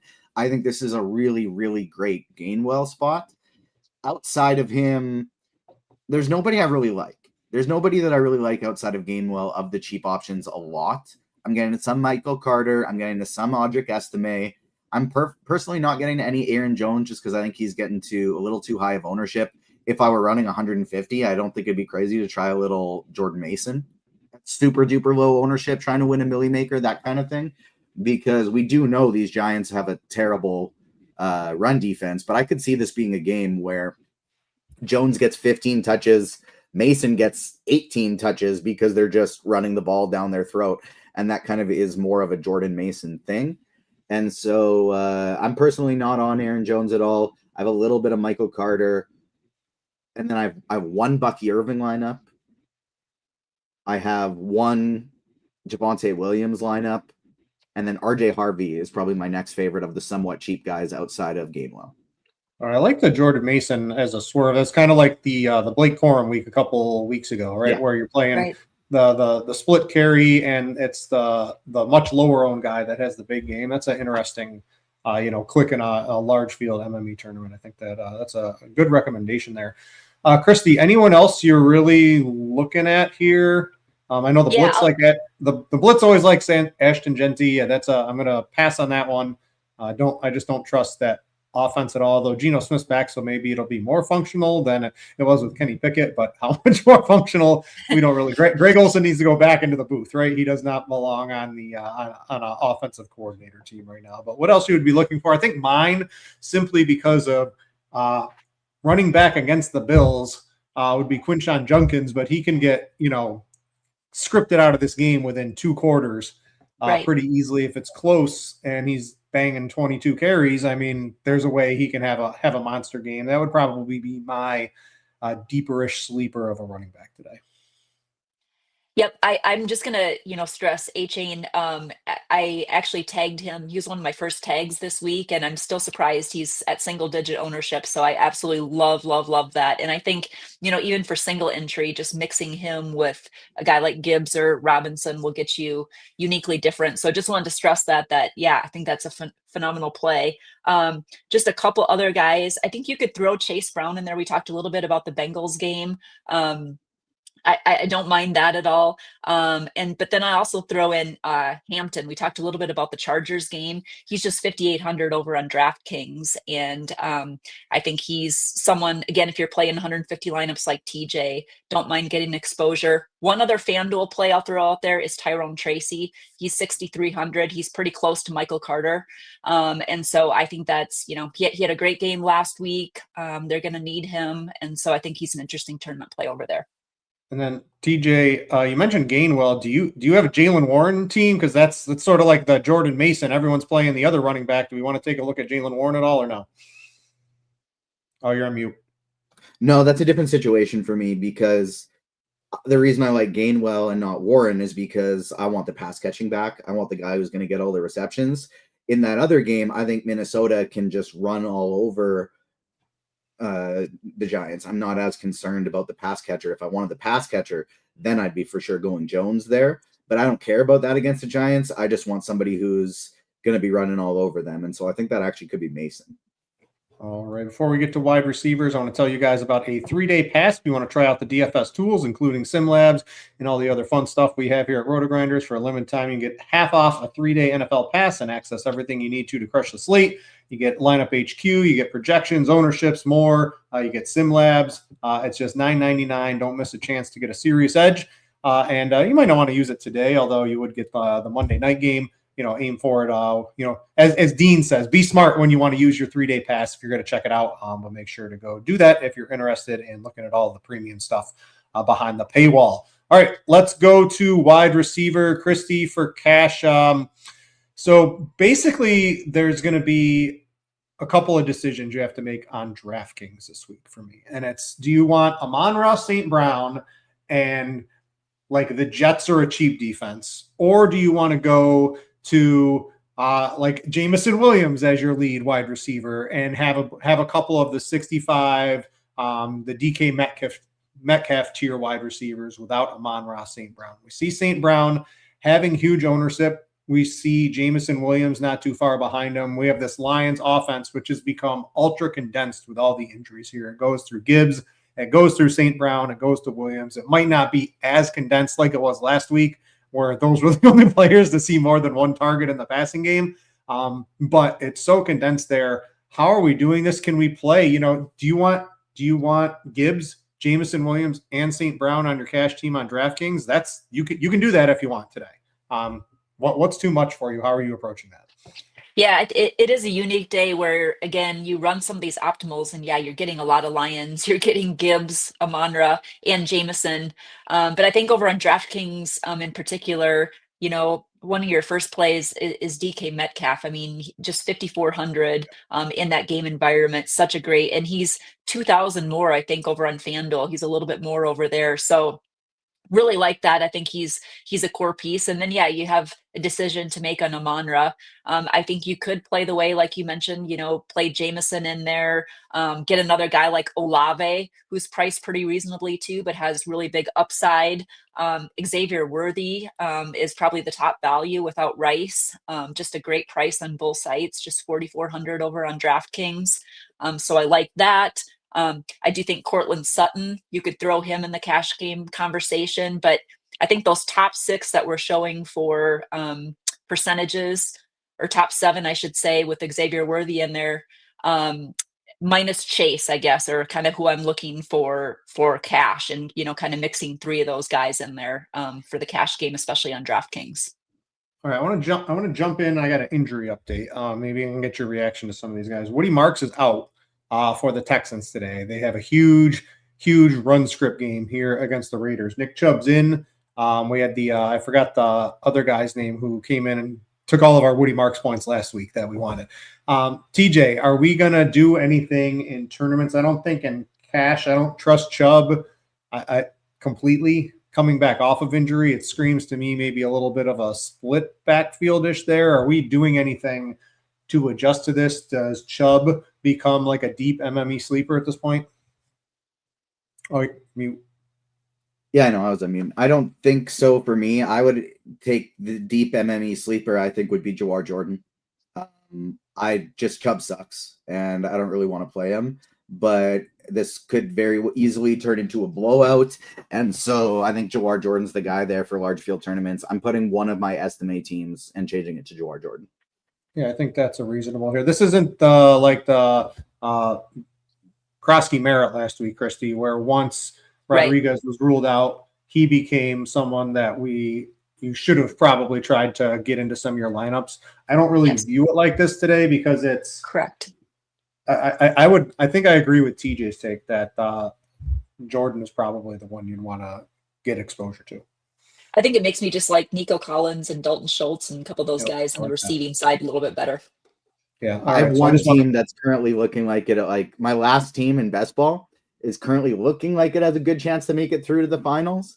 It has Puka Nacua and Matthew Stafford, so that's really nice. But how do you lose? drafted 4 running backs on the entirety of this team, and one of them is Woody Marks. And so, like, I don't know what I was doing at the time. One is Woody Marks and one is Kyle Monangai. I didn't know if either of those guys were going to play this year.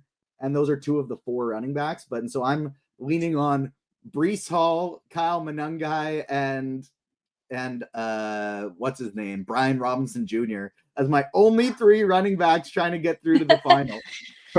It's something you can only do 4 if you do robust running back, TJ, not zero RB on. Yeah, I know. I don't really know what my thought process was there, but if I end up pushing this team through, which it looks like it's got a shot, and I push it through with no Rashee Rice or Devontae Adams this week, if those guys come back, we got a shot.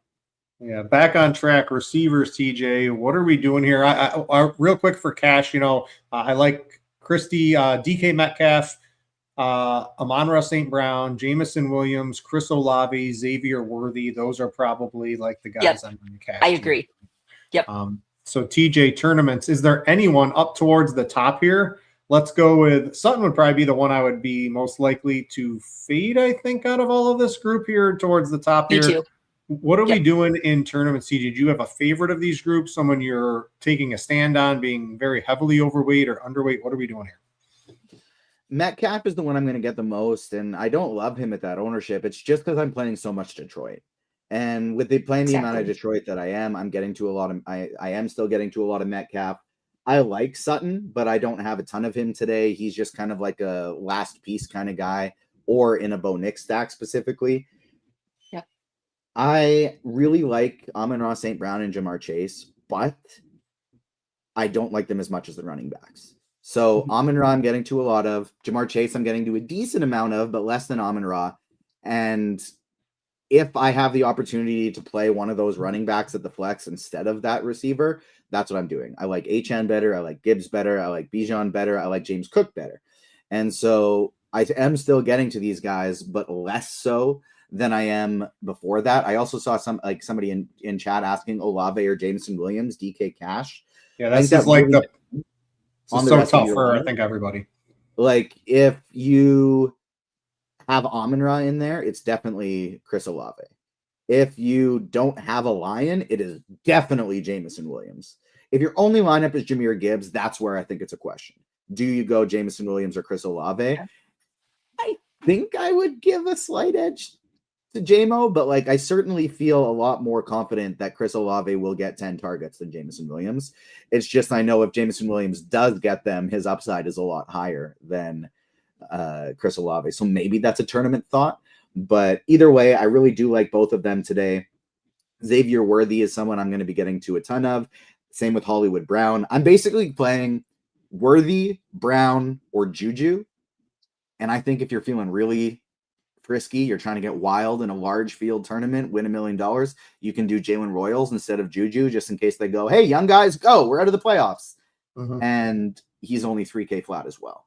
But I'm basically playing one of those Chiefs wide receivers or the Titans defense in all of my lineups. That's kind of how I'm going about things. I'm going to have one of those receivers since they're all so cheap, or I'm going to have the Titans defense.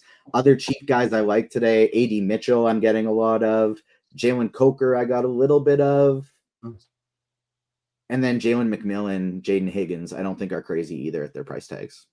I'll probably CeeDee Lamb's a nice swerve at the top for me for large field tournaments. I like that, especially not even if you're not doing a DAC stack. I think CeeDee Lamb is someone who has 100 plus yards, 8 to 10 receptions, and multi-touchdown upside, especially with how Pickens, I don't know, has his head in the game all the time. Hey, George, you going to be playing good today? Are you in the game, or then we can play? Or are you going to let balls drop at your feet and not even try to catch them? This is what we need to know pregame. If there's anyone that knows, please let us. Please give us a hand. But yeah, Kristi, where else would we be looking? I like Mitchell. I like Coker's. There's some rumblings that Tet's kind of been nursing an injury. That's why Coker's been able to kind of go back to what we saw last year, where he was one of the main focal points of the offense. So I like Coker as a swerve off of Worthy. As a nice cheap play. I mentioned that at the top of the show. What else would you be looking at here, Kristi, maybe for a couple deeper tournament plays? You know, you got to throw out, Justin Jefferson, 6K on DraftKings. Lowest Like price throw we've out in the seen. garbage or throw out as No, like no, you want to throw out click there them? for a tournament. Throw out for All a right, tournament all right. because I just want to make sure. yeah, exactly. Exactly. Yeah, throw him out there because, I mean, that's just the cheapest we've seen, I think, probably in the last 4 or 5 years. I mean, it's just being a Vikings fan, this is not the season we were hoping for, but I think he's someone you definitely want to include in your tournament player pool for sure. I like your Lamb call. Lamb or Pickens, I think, are great. I know TJ, you mentioned earlier too, Marvin Harrison, not sure what he's going to look like, but I mean, I think as much as we like Brissett, again, if you're throwing in 150 lineups, he's somebody that you might want to get to as well. But yeah, just Justin Jefferson was really the other one I was going to add in there. All right, TJ, you're done with wide receivers. You want to go tight ends? Let's do it. All right, tight ends. A couple ways you can do this, I think, in cash today. I like Juwan Johnson. I would want to play Harold Fannin, but I am just I can't make my DraftKings team look like I want with Harold Fannin. So Juwan Johnson to me is basically the next best thing. It looks like his ownership, maybe I'm out on an island a little bit on this, but I'd play him over Brenton Strange for sure. I'd play him over Dalton Schultz. I just think he's going to get those, 7 to 10 targets pretty easily today. There's just no one else with Vele out of the target tree, and there's no running backs to really throw to.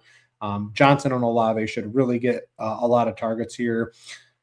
So for cash, it's Fannin or a Juwan Johnson for me. I'm not buying into the Kyle Pitts resurgence with Drake London back. I'm expecting.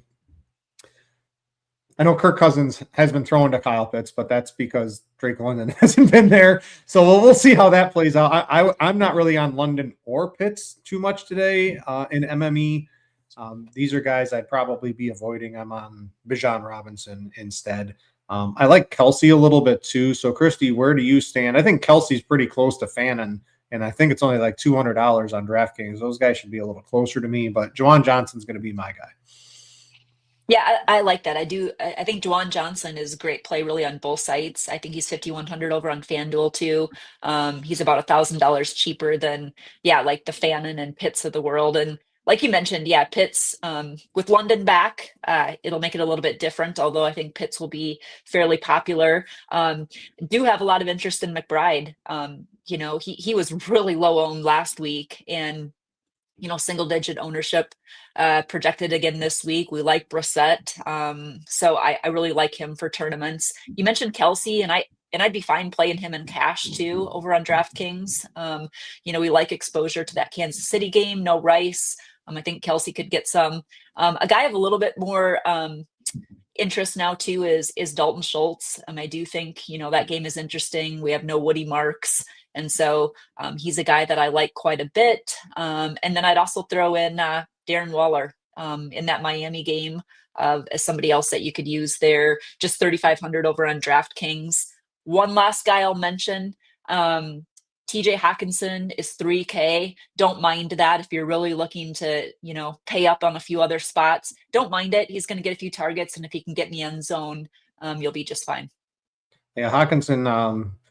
Hawkinson and Naylor. These are the guys that JJ McCarthy wants to throw the ball to instead of Justin Jefferson. So we'll see how that goes. But I understand Hawkinson. He has to get in the end zone. I think because he's going to get 4 for 40 or 5 for 45. He's got to get in the end zone for it to get there today. But it's against the Giants, so that's certainly possible.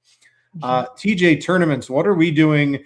Harold Fannin. He's getting a huge target share. It's against the Bills. The Bills generally are pretty good against tight ends. I think they're one of the best along with the Eagles this year against tight ends, except for I think it was last week.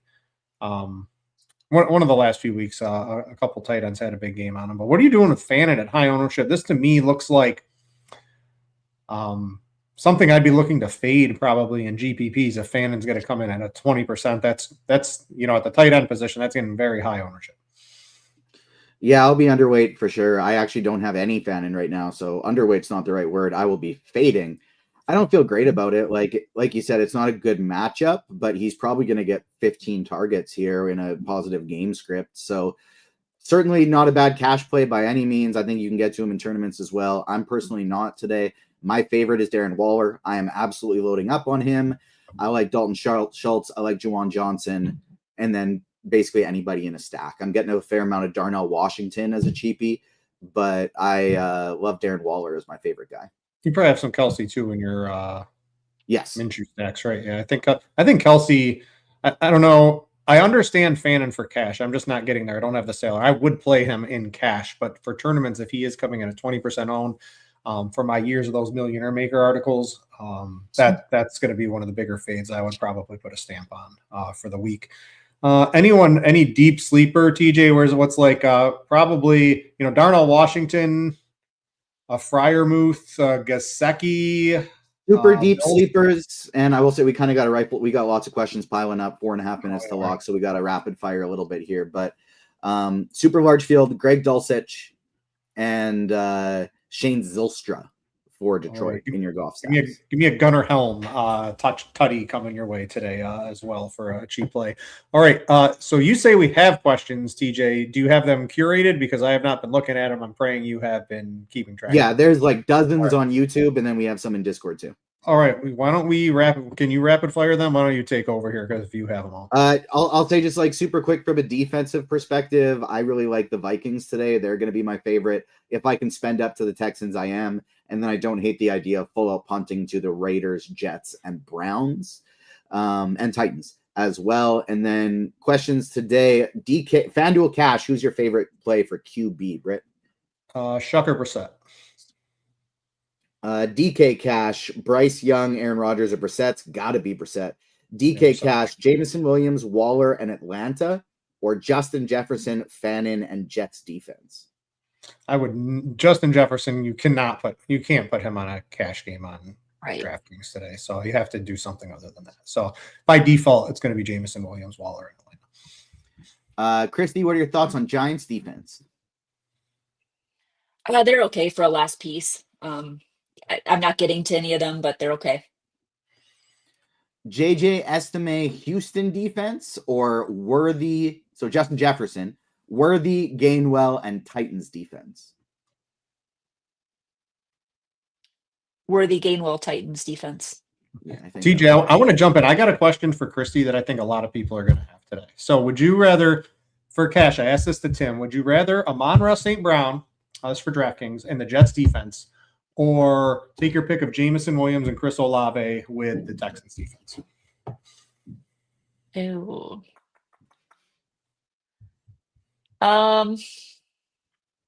That's a tough one. I think I'm going the first one. You're gonna take Amon-Ra and I'm gonna take Amon-Ra and then right. Just take a cheap defense. Yep. Sounds Kristi, good. TJ, you're back. Chase Brown today. I think he's a sneaky tournament play. I mentioned him just briefly, but we talked about that Bengals game. I don't mind him. FanDuel Cash Break, Gainwell and Fannin, or Carter and Waller? Give me the first one. All right. I have Gibbs and Metcalf already in cash. Should I add Jameson Williams or Javonte Williams? Their projections are very close around the industry. I can't. I'm playing Lions today, and their target tree is so condensed right now that even if it spreads out a little bit, and Williams has such upside. Jameson Williams. I'm going to go with him. Estime or Jawar Jordan, Kristi? And apparently somebody's saying Estime was announced as a starter. Yeah, and Estime announced as a starter pregame. I'm going Estime. Yeah, I'd take Estime. Thoughts on Jalen Naylor today? Very large field tournament play. Yep. Is leaving 3,300 on FanDuel cash do not for the do Millie it. Maker a good move? Those are one, don't leave that much. Two, no. A Millie Maker and a cash lineup are two very, very different. Only in showdown. Making. Justin Jefferson or CD Lamb? CD Lamb by far. Achan or Bijan for a DK GPP, Kristi? I think I'd actually go Achan. I really would. GPP, I think you're going to get if the RotoGrinders ownership holds as if that's the truth, right? And when the cards are flipped over, it's Achan for sure. 100%. Thoughts on Pat Bryant? Interesting tournament sleeper. If you like Knicks and you don't want to use Sutton like everybody else, that's a very good way to diversify. Fannin and Jets defense or Jawan Johnson and Falcons defense, DK Cash? I'd play the second one. FanDuel Cash, Gainwell, Fannin, or Carter Waller?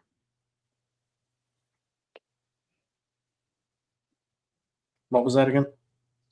Gainwell and Fannin or Carter and Waller for FanDuel Cash? I'd probably go the first one.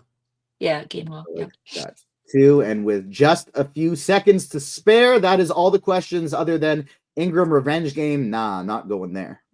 No, I'm going to pass on that one. All right. So, TJ, I appreciate you curating all those questions. I appreciate everybody watching the show today, everyone that hosted the show today and gave their thoughts from the starting at 9:30. And give yourself a round of applause if you've been watching since 9:30, because that is some dedication to DFS and sports and all that in general. We would really appreciate that. Go check out if you want that 3-day free pass. You can get that at any time. If you're in Missouri, you can check out the links in the show description. You can find the best promo codes for all of that too. For all you Missourians who wanted to get sportsbooks, probably right as soon as those came to New York, you know what I did? I downloaded 4,000 different apps and got all the sign-up bonuses. I hope that's what some of you have done, but if you haven't, use the links below, and we would appreciate that. Other than that, I hope everyone has a great Sunday. Let's all hold hands with the Lions and Steelers having a big game today so that we all cross the finish line together. For TJ and Kristi, I'm Brit. Thanks for watching, everybody, and we out you.